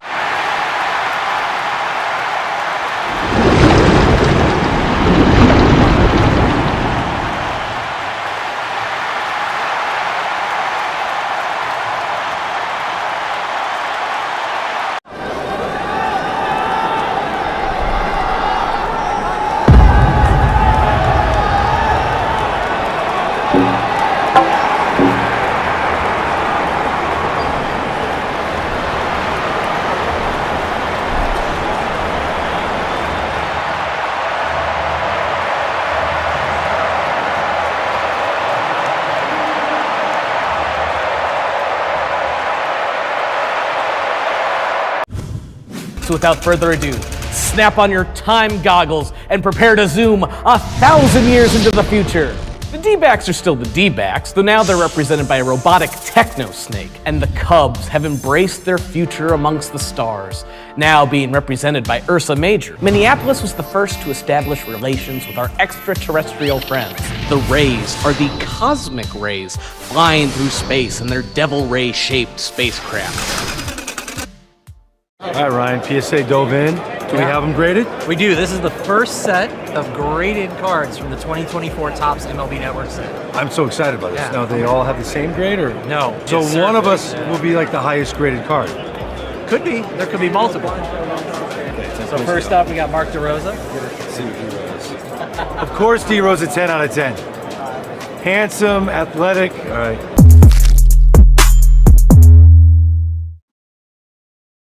To do, Danny.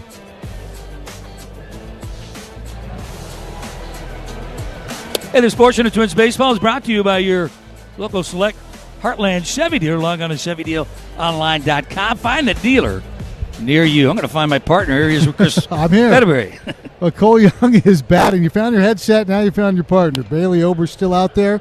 Foul ball peeled straight back, and it skips up and into the booth. Now it's just to the left of Rick Riz, our counterpart, and that's into the Twins front office booth, I believe. Might be the official scorer's booth. Oh, yeah. Yeah. In one. In the pitch. Don't get me going on that. You know what? How are they going to score that? Is that going to be an error? No balls and 2 strikes to Young, and now he takes a ball. It's 1-2. 1-2 popped up. Boy, a lot of that going around. Clemens has been a busy man at second base. He's underneath it, 2-handed grab, and there's one gone here in the top of the 7th. Ober giving the Twins the length they were looking for. Again, he had the hiccup in the third, and it was a big hiccup. 2 home runs, 2-run shot from Rodriguez, 3-run shot from Raley, 6 runs, 6 hits. Other than that, 1 run, 1 hit. It was also a home run, and that came off Canzone's bat. Crawford, the hitter, he takes a ball, 1 ball, no strikes. 7-2 ball game. We're in the 7th inning. Ober's still out there, and he delivers. And this one is hit into the air in left center field for Bader. Backpedals under it, makes the catch. Another quick out. You know, Chris, you got to be impressed with the way Bailey Ober has really kind of rebounded. Even the start of the game, easy 1-2-3 first inning. Had a 2-out hit batter, got the ground out, was out of it. But then also that 6 runs, 6 hits in the third. Since then, he has really settled down, gave up the 2-out home run. But other than that, he has really kind of got a ton of soft contact. And here's Julio Rodriguez, who started that home run brigade. He fouled tips in the count 0-1. What you like to see is you got beat up. You took that punch right in the nose. How did you react? And Bailey Ober reacted by coming back, figuring things out, and getting guys out, knowing his team needed some length. This one fouled straight back 0-2. And not just length where you're giving up 2-3 more runs every half inning. You know, he just hold the line, right? See what the offense can do. You know, he settled in and he was getting soft contact. It's not like he's getting pounded around. Yeah, he has been ahead in the count a lot. He's 0-2 here, and a swinging ground ball towards third, a foul ball. You go back and look, starting in the 4th inning, 1-1 or 0-2 strikeout, 1-1 pop up, 1-2 strikeout. First pitch pop up, 1-0 pop up, 0-2 pop up. I mean, it's just been steady. Filling up the zone. But he's also been pitching speeds. Ahead. Yeah. And a lot of guys, you can tell their swing angle. They're looking to put the ball in the seats. Well, the ball's been flying tonight. 5 home runs between the two teams as a pitch high to Rodriguez. It's 1-2.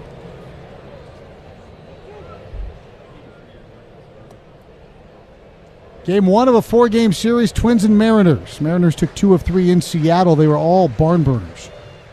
A 1-2 fouled away. In each of those games, the Twins rallied against the vaunted Mariners bullpen to tie the game in the 9th inning. Twins won 1. Mariners walked off 2.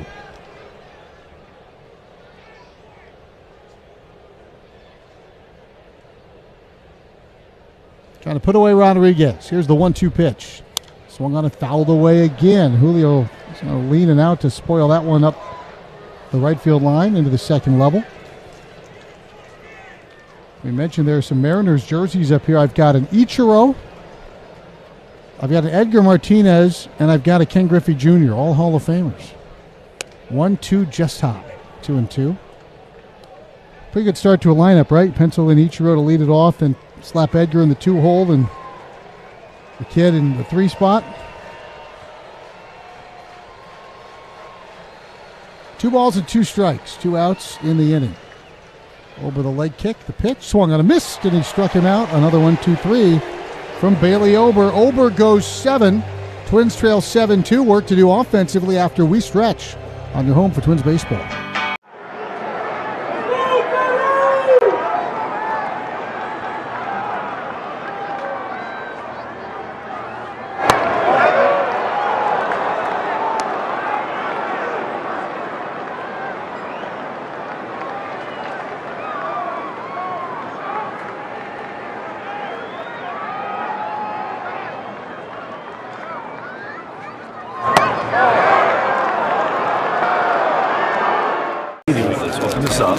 Take a look at what we find. Looks like we've got Lauren Shahadi. Animation is great. We got Robert Flores, one of the stars of MLB Central with Lauren Shahadi. Then we got Mark DeRosa. Look at that. He looks like Superman, does he not? Right? He was when he was with the Cubs. Harold Reynolds looking ripped in a tracksuit in Studio 42. There I am. The hair's on point. I know this guy. Look at that jawline.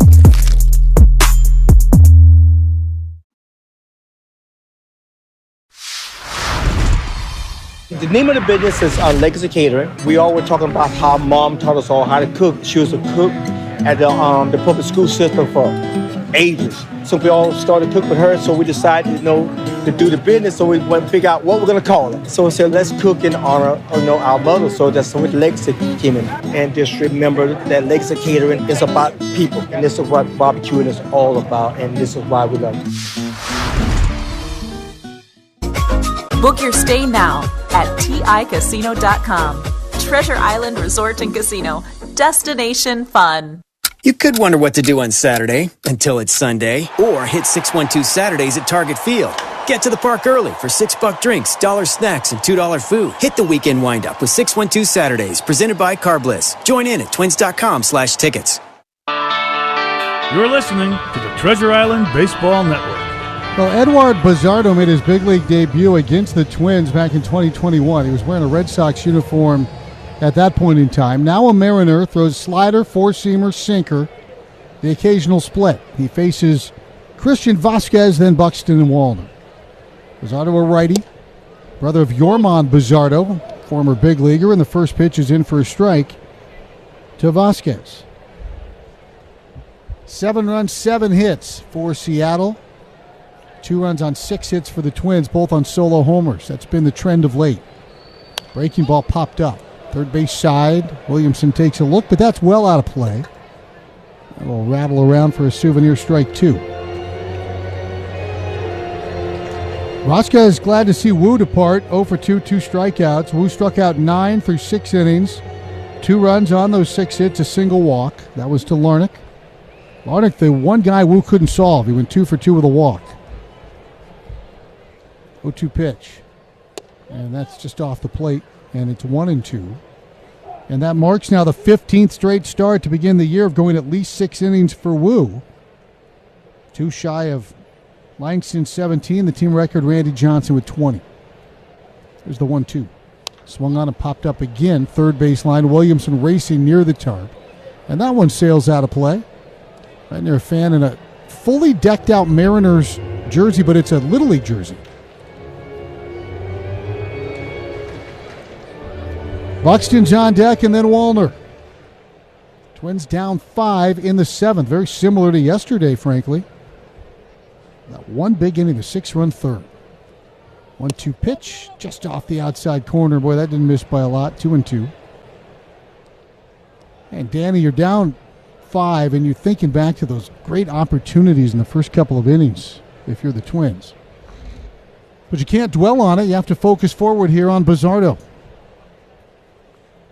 And the pitch is swung on, a hit in the air to right field. Hit at Canzone. He has one of the 3 homers for the Mariners, and he has out number 1 in his glove. 1 away for Buck. Game 1 of a 4-game series versus the Mariners. It's brought to you by your local Toyota dealers. Let's go Placers. Byron 0 for 3, couple of strikeouts.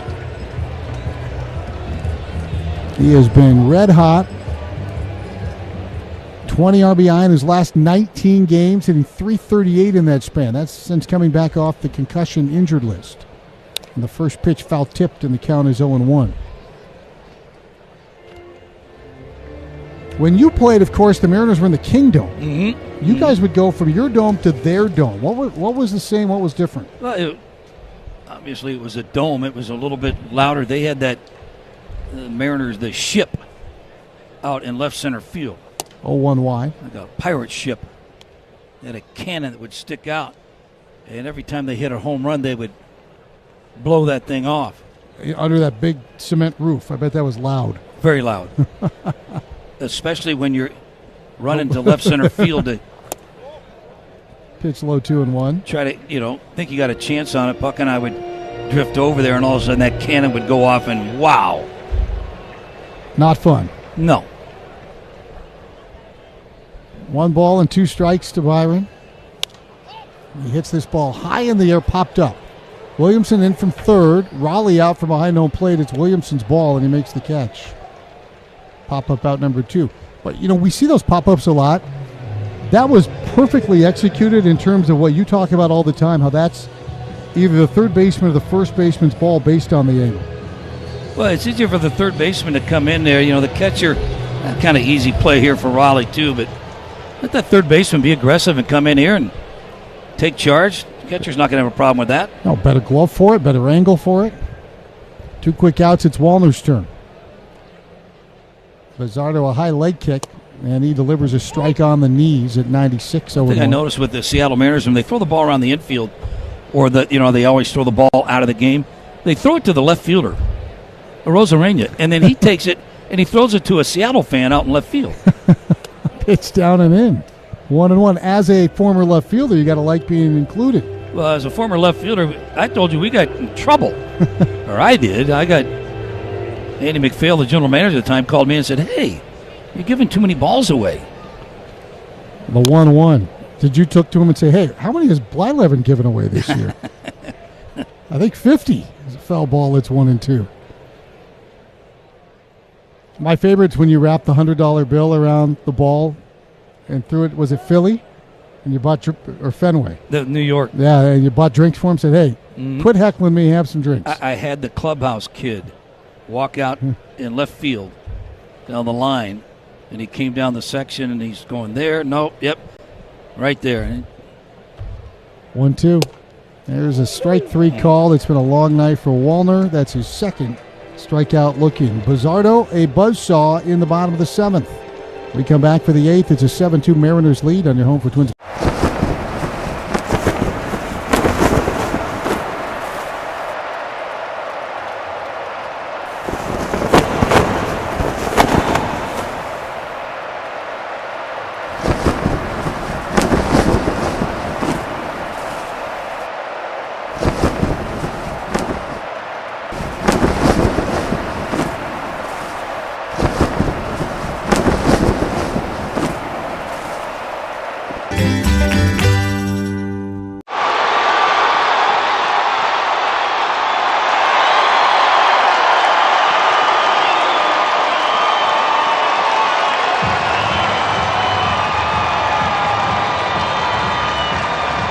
Lineup, the playmaking all-hybrid Camry. For more, visit Toyota.com or your local dealer. Toyota, let's go places. Chris and Danny back at Target Field. John Vitas joining us upstairs. Mark Janoski downstairs to host the post-game download tonight furiously. Putting that together. And, of course, we've got Riley and Andrew, our intrepid interns, on hand. Our full crew ready and rolling here at Target Field. Twins trail 7-2, and they give the ball to Joey Wentz to face Cal Raleigh.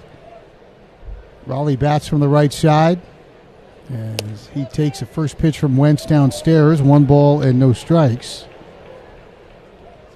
Joey Wentz as a Twin, an ERA of 16.20. For those of you scoring at home, that's also the year the Pilgrims arrived in the Mayflower. Wentz is 2-1 overall between two teams, and this ball smashed sharply foul up the third base line. It's 1-1.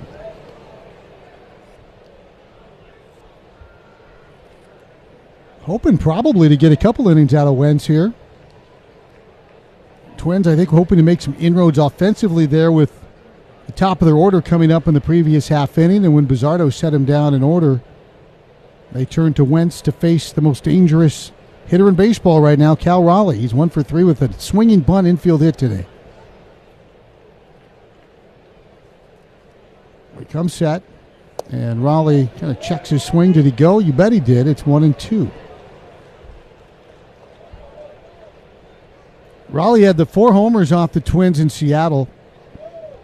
He got over, and then he also had 2 kind of special homers in terms of bragging rights against both Sands and Matthews, and he pops this one up.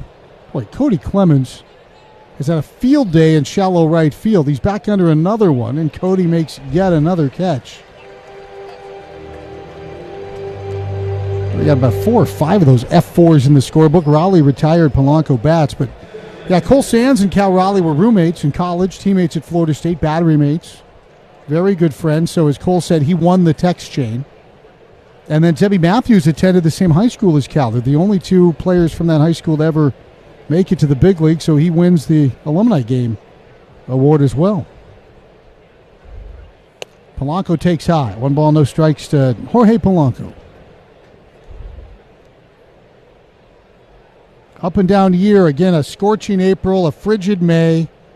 Kind of evened out here in June to the player that he's kind of been the last couple of years. And he hits this ball high and foul. Third base line. Well, he was a good player here for a long time. Pro's pro, Jorge Polanco, switch hitter. Great teammate. Played hurt. Productive. The 1-1 is high and the count 2-1. And think back, it seems like yesterday that we're hearing about these two roommates in Fort Myers. 16-year-old Jorge Polanco, 16-year-old Max Kepler. Rooming together, learning about professional baseball. 2-1 a strike and the count 2-2. That year's international signing class, Kepler, Polanco, Sano. Got some mileage out of those three.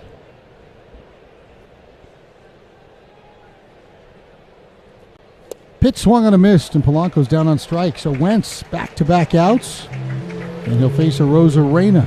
Did you say that they were roommates and Kep was trying to learn English a little bit, and so was Polanco, and Kepler ended up learning more Spanish? Yeah, neither of them really. I mean, Max had English. His grandparents were from Texas, but I don't think Jorge picked up too much German, but Max ended up picking up some Spanish. Max's mom would cook for him. As this pitch lined into right field, Rosarena jumped on the first pitch for a hit. Flagged by Larnach, and he's going to hold the aggressive Rosarena to a single. Firing that ball back to the infield. You know, he threw that ball back in so quickly, and the point I've been wanting to ask you about, as Dylan Moore is going to pinch hit here for Luke Raley. Morney brought it up on the road trip, something about outfielders, just as soon as you get to a ball that might potentially be an extra base hit, taught to throw it back quickly.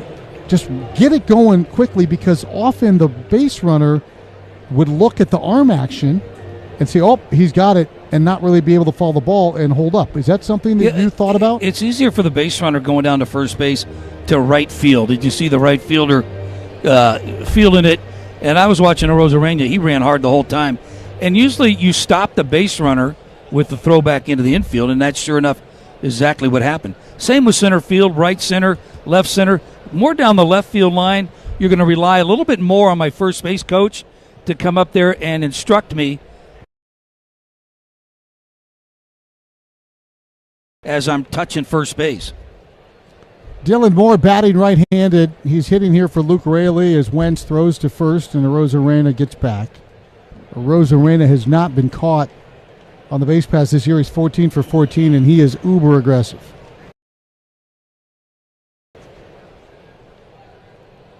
He plays with flair and energy. And the pitch on the outside corner for a strike, 0-1, and that's why Tampa loved him so much. Not only was he so productive in their postseason run, but the style he played with, galloping around third, racing into home, aggressively taking an extra base. Fans ate it up as a pitch low, and he was Seattle's trade deadline acquisition last year, and the Seattle fans love it. An offense that had been fairly dormant.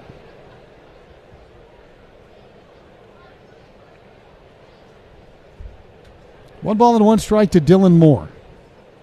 Wentz delivers, swing and miss, and it's 1-2. Top of the eighth inning, 7-2 in favor of the Mariners. 3 homers amongst their 8 hits. The Twins have 2 solo homers amongst their 6 hits. Joey Wentz looks to first, now to the plate. 1-2, fouled back. Well, it's your day at the lake, but it's at the ballpark, so you get the best of both worlds. Enjoy the game in true Minnesota fashion from The Dock. The area includes space for up to a dozen guests and $30 of loaded value on each ticket. Grab this one-of-a-kind experience at twins.com/dock. The 1-2. That bounces. Good stop by Vasquez. Rosarena stays put. It's 2-2.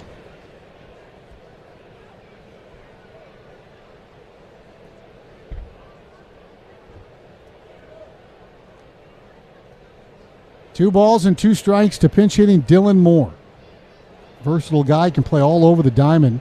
He's played every spot but catcher. The runner goes. The pitch fouled away, and the ball is fouled off to our right. Ricochets around amongst a couple of fans. Stays 2-2.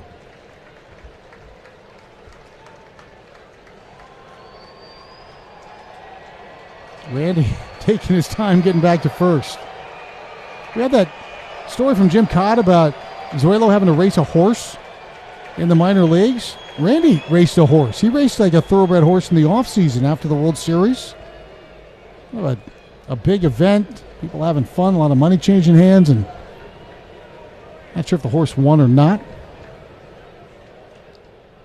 Not sure how long they ran. A 2-2 pitch. That's taken low 3-2. It's like those old videos where they time Bob Feller's fastball by having him throw it with a motorcycle. They get that a motorcycle going, Yep. and the ball would go through the paper, and the motorcycle would cross the line, and they'd time it up. Rosarena will be running here. Off he goes. 3-2 is in there for a called strike 3. Just nibbled the outside corner. Ed Wentz is scoreless top of the 8th. Joey does his job. See what the offense can do. Twins trail 7-2 on your home for Twins baseball.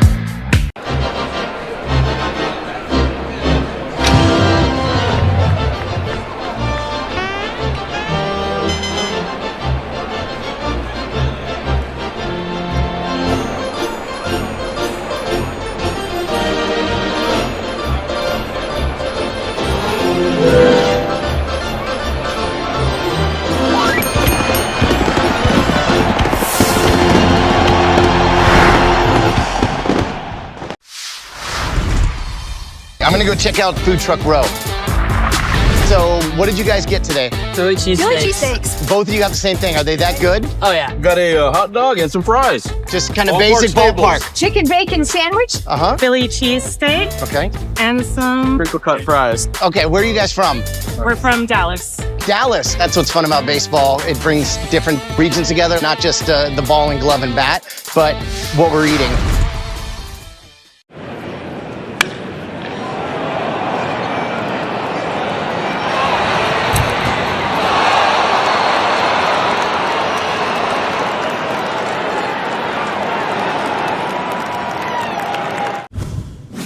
Anytime we can put on these uniforms, the same ones that those guys played before us in the Negro Leagues, it's an honor to put it on and to share this field with them. It's a piece of history, so I mean, to be able to wear it present day is honestly an unreal feeling.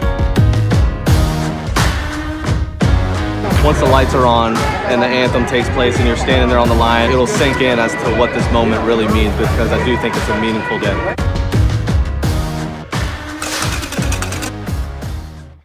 $6 drinks, $1 snacks, and $2 food. When we're together, the Twins rise as one. Join in at twins.com/tickets. You're listening to the Treasure Island Baseball Network. Well, up 5 here in the 8th inning. Back to the bullpen for Seattle, and Dan Wilson pulls out Zach Pop, I should say, to face Brooks Lee, Trevor Larnach, and Carlos Correa. Just his third outing as a Mariner. Was with Miami, was with Toronto. He's from Canada originally.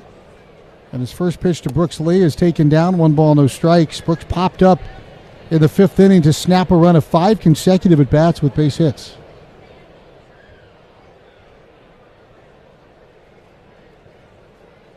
Pop delivers, and a pitch at the letters for a strike to Lee, and it's 1-1. He's 2 for 3.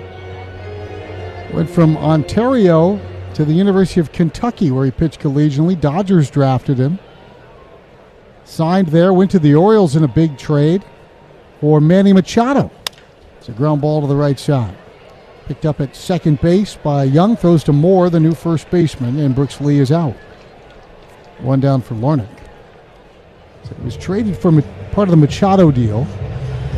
And then the Marlins had him after the Diamondbacks grabbed him in the Rule 5 draft and then traded him to Miami. And he goes to Toronto, so he's back in his native land, and then a minor league free agent deal after being DFA'd with Seattle. So he has played all over. Larnach takes a strike in the count 0-1. Trevor's 2 for 2 with a home run and a walk. Yeah, right-hander, tall body, 97, so doing something out there with the fastball. Pitch on the way, and Larnach rips it foul, first base line, 0-2. A 6-run third inning. The difference in this one is the Twins again struggling in a big-time way. They've lost 9 of 10. and in danger of making it 10 of 11. 0-2 pitch is wide, and the count 1-2.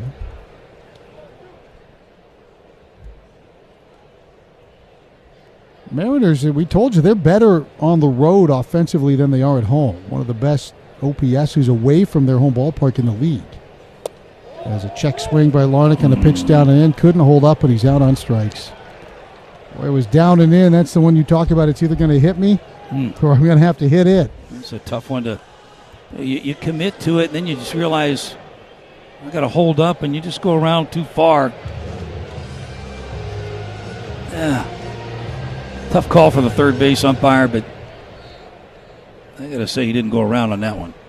Here's Carlos Correa, 2 outs in the 8th, Twins down 5. Carlos a homer in his last trip as he takes a strike, 0-1. Looking ahead with Hoffman Weber, Chris Paddock gets the ball tomorrow. Luis Castillo will answer.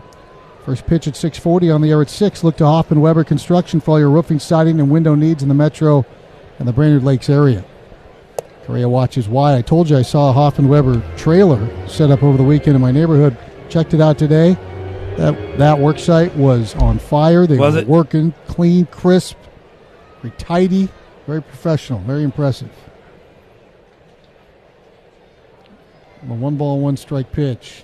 Wide. I did not let my dog urinate on any of the piles of shingles. That's how nice a construction site it was.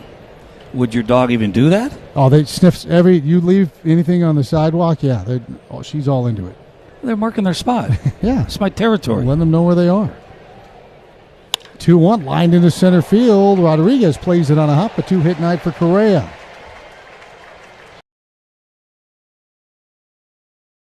A nice swing there from Carlos.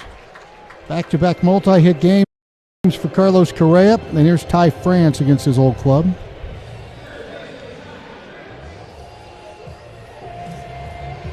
Tried to get that ball kind of backdoor in, a sinker on the outside part of the plate, Danny, and it leaked right into the old Wampin zone. And Carlos didn't miss. Ty France hit the ball hard last time up, lined out to center field. He's 1 for 3 with a double. Pop misses high, and the count is 1-0. You know, some guys are short armers. Pop definitely not. You see that arm, it's out there way back behind he's him. a low 3/4, almost a side armor, and he gets a lot of good movement. He comes to the plate, ground ball towards short, should be the inning. Crawford flips to second base. Young has it. That's the inning on a force out, and the Twins return to side again. 7-2 Mariners, 9th inning next on your home for Twins baseball. I'm Jonathan Mayo, and for more than 20 years, I've traced the path of baseball's rising stars, navigating the back roads of the national pastime and basking in the glow of small-town America's spirit, where the team is woven into the fabric of everyday life, where it's more than just a game. It's a celebration of the people, the traditions, and the culture that give these places their soul. This is Grassroots.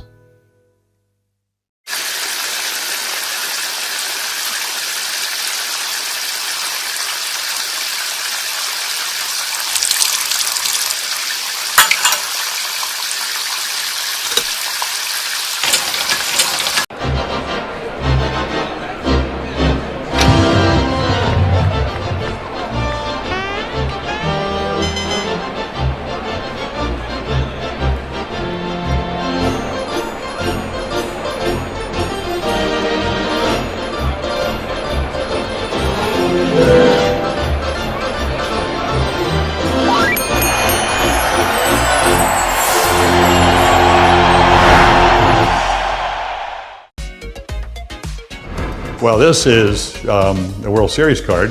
Everybody said, you know, what's it going to be to pitch against Sandy Koufax, who's a dominant pitcher? I said, I hope I don't embarrass myself. And I didn't. You know, pitched my first shutout ever. We won 6-0, and my parents were there. My mom was afraid of heights, so she was in the upper deck. She had to come down and trade seats with somebody so she could actually watch her 20-year-old son pitch a shutout in the World Series.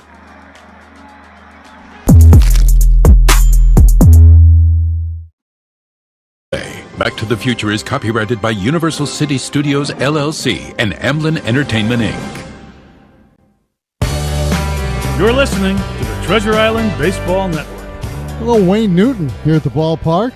Twins trailing 7-2. Joey Wentz out for a second inning as he faces Dominic Canzone. Big home run last time up for the left-handed batting Canzone.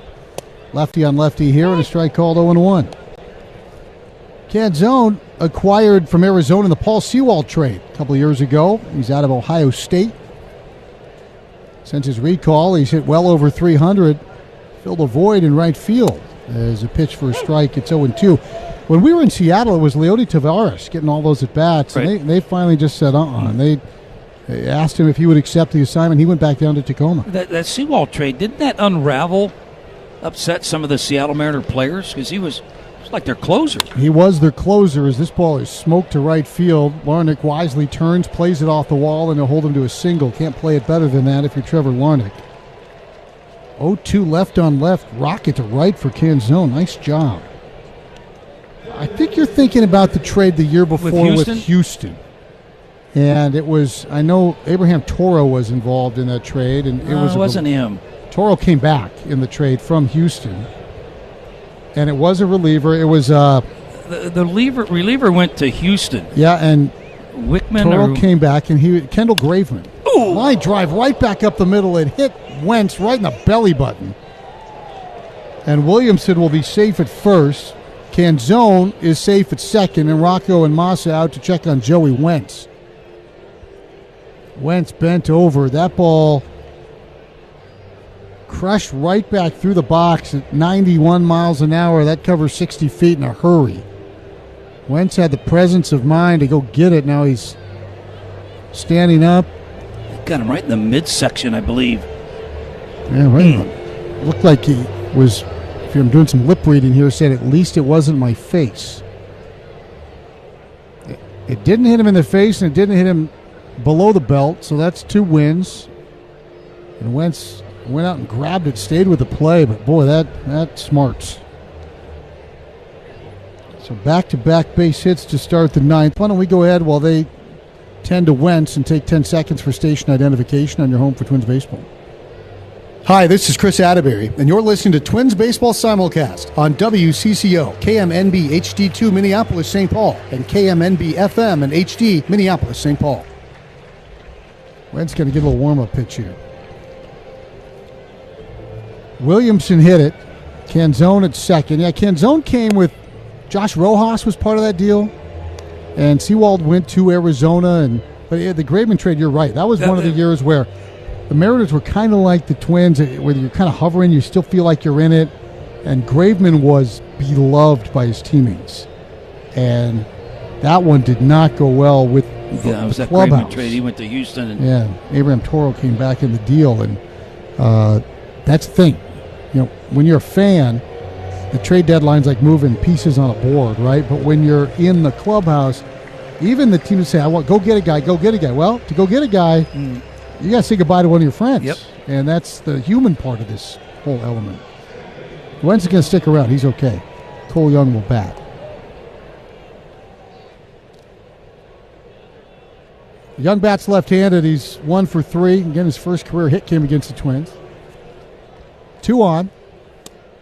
Young takes a strike, and the count is 0-1. Again, Danny, the bottom part of the order doing some damage today. Homer, they got him with 5 hits. Yeah.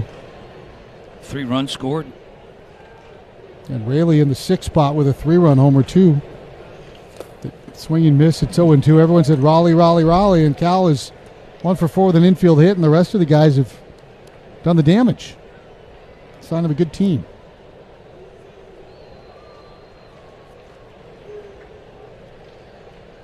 Cole Young back at Target Field for the first time since 2014 when he was in the 9 and 10-year-old division of the pinch hit and run competition in association with the All-Star Game. He swings and misses. Down he goes. Wentz has a 3rd strikeout. First out of the inning. Crawford will bat. There were a lot of young ones part of that All-Star festivities. Young was a 9 and 10-year-old. We had Josh Naylor in the high school portion of the Home Run Derby.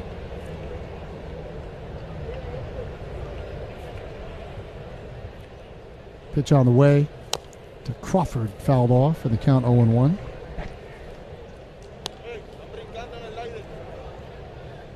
J.P. Crawford Former Gold Glover. They say his range has diminished a bit, but just steady as she goes, sure-handed. Smart defender at shortstop.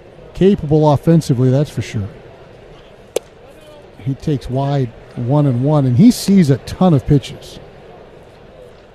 Hitting .385 in his last 20 games, and he's a guy who has 12 multi-walk games, second only to Juan Soto in all of baseball.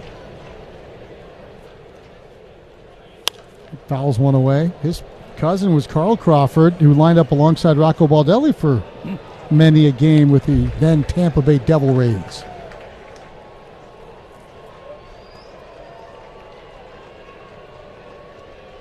Twins down 7-2. Top of the ninth inning. Crawford watches this one scored away from Vasquez. It's going to get all the way into the on-deck circle. Runners will advance. That's a wild pitch, ball 2 from Joey Wentz. Again, runners now at second and third base behind Wentz. One out for Crawford. Rodriguez on deck. But one thing about baseball, when it's not going well, now I'll amend that. There's two things that are truisms. As Wentz delivers, and the pitch is hit sharply to first. Nice stop by France. Looks back. The runner takes the out. Well done. 2 outs for Rodriguez. Two truisms when things aren't going well, and the Twins, it's not going well. They've lost 9 of 10. One is no other team is going to feel sorry for you at all. And 2, it's not going to change on its own. You got to go out and make your own luck a little bit. And sometimes it's that pitching performance. Sometimes it's maybe a late rally of a team, or a good defensive play. Yeah, that all of those things can be catalysts. This ball crushed left center field. That's going to drive in 2 more runs. Rodriguez ropes it into the gap. Bader picks it up off the wall. It's a 2-run double for Julio Rodriguez, and it's 9-2 now in favor of the Seattle Mariners.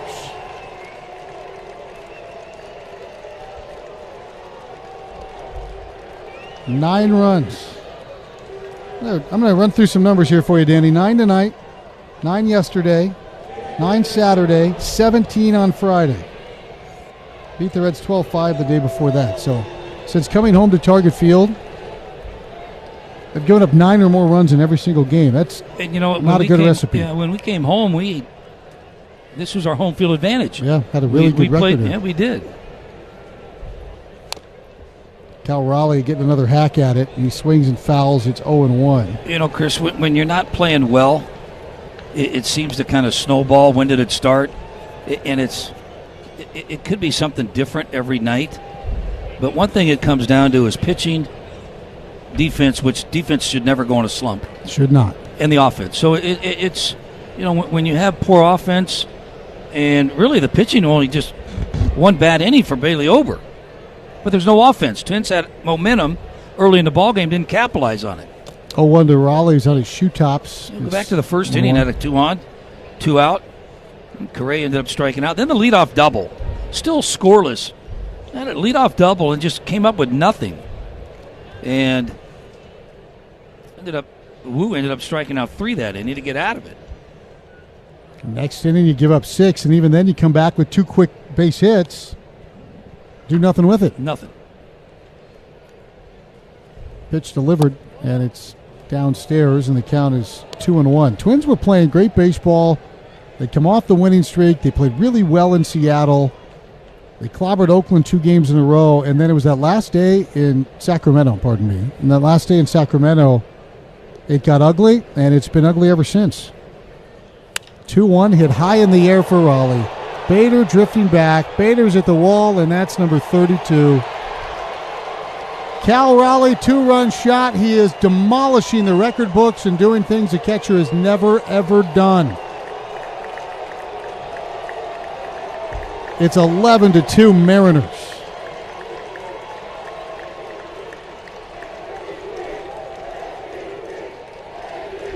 Listen to the chants. Yeah, MVP. MVP chants on the road. Tells you how many Mariners fans are here. Remember that thing I said earlier about how they held Raleigh in check? I would like to retract that from the record. But again, you give them extra outs here in the 9th inning, and what's going to happen? You leave a ball up in the zone, too. That's going to happen. Here's Jorge Polanco, and he pops one up. Mercifully to the right side. Cody Clemens has been a pop-up machine over there. Chases off France, makes the catch, and the inning is done. But a 4-run 9th against Joey Wentz. The big dumper gets number 32. We go to the bottom of the 9th. It's another blowout situation. 11-2. The biggest thing we're bringing is a brand new Tony Gwynn drop I did with his estate. So we just signed a deal at therealist.com to actually go through his entire archives, present them, and auction them off. And to announce it, we did this limited edition 1994 The Lost Season card. Because, between August of 93 and May of 95, Tony Gwynn batted .406 in 162 games. So in the back, we have the stats of what could have been.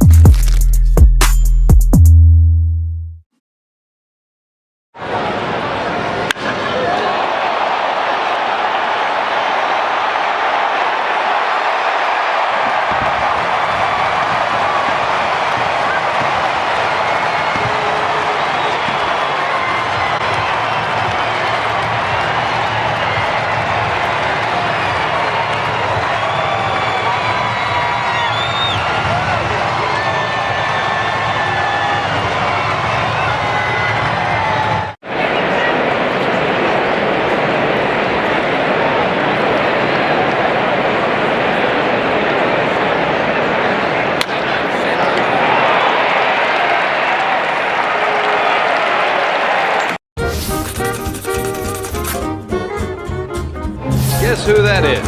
Roger McDowell. Check him out. He has his uniform on upside down with the shoes on the hand, and it looks like he's walking on his hands. Has his cap hanging down. That's supposed to be his head. Well, the Mets really trying to turn it around. They do, however, trail in this ball game 4-0. I love that. Your select Heartland Chevy dealers, proud sponsors of Minnesota Twins baseball. For current offers and to find a dealer near you, visit ChevyDealOnline.com. You're listening to the Treasure Island Baseball Network. Now Zach Pop is back on here for the bottom of the 9th inning. It's 11-2 in favor of the Mariners. Another double-figure game given up by the Minnesota Twins. Pitch on the way to Cody Clemens. Cody Clemens takes a strike, and the count is 0-1. If you're not going to hit, you better pitch. If you're not going to pitch, you better hit. And you better catch the ball, play clean baseball all the time. And right now, the Twins have not hit, they've not pitched, and they have not played real clean baseball. And it has added up because big league teams will make you look bad. 1 ball, 1 strike to Cody Clemens. He swings and fouls, and the count is 1-2. It's yet another game where all of the offense is via solo home runs. So at the end of the year, you can look and say, hey, look how many home runs we hit, but solo home runs when you're giving up 9, just it's. You look into the 11 strikeouts at all? Yeah, a lot of those. Ground ball up the first base line, and to me, Danny, the tone is that the missed opportunities early. When you've got a chance to take an early lead, Ober was sharp out of the gate. That's something that had been missing. Okay, let's get a lead. Let's play with a lead. Couldn't do it. Backdoor breaking ball missed. It's 2-2.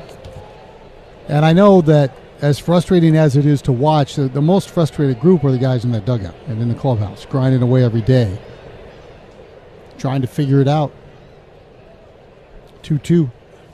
Pulled foul. And this has been a streaky team. And last year they were streaky. They were the best record in baseball for 2.5 months, and then the worst record in baseball the last month and a half. They were streaky this year. And you look and you say, well, okay, well, why? If nobody can figure that out. If you're going to falter a little bit, I'd rather have it in June. Mm-hmm. That's true. Foul ball. The count's still some time to kind of absolutely get it figured out. You trip up and lose 10 of 11 in August, September, you're lights out. You do it now, you've got a chance to regroup, figure it out, stay within arm's reach of the pack, which they are. 2-2 hit sharply and caught at first base by Dylan Moore. snow-coned it, that kind of night. Clemens robbed of extra bases there by Moore on a hard liner to first base. And here's Bader, who's 0 for 3.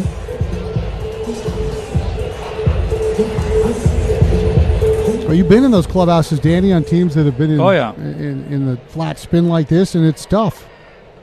Because it's a game where, we've talked about it before, you can't try hard your way out of it. There's a ground ball towards short, and Crawford has that one easily, and he flips to first. Bader's out.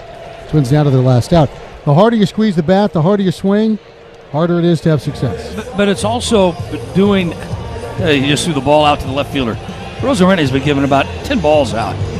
But it's about doing the little things, Chris, and that is, like you said, early in a ball game, let's execute something. Let's try something a little different. And, leadoff double. Things like that. Pitch on the way to Vasquez, and he hits a high fly ball to a Rosarena. Looks like those fans are going to get one last souvenir. A Rosarena grabs it. Vasquez retired. A Rosarena has been a souvenir factory. He lobs that one into the seats. Mr. McPhail would like to see you in his office. This ball game is over. Another disappointing night at Target Field. The Twins have lost 10 of their last 12 games. And it's hard to put a ray of sunshine on this one. But the guy who will try in our post-game download is Mark Janoski. We'll check in with Gino to see what he's got in store for us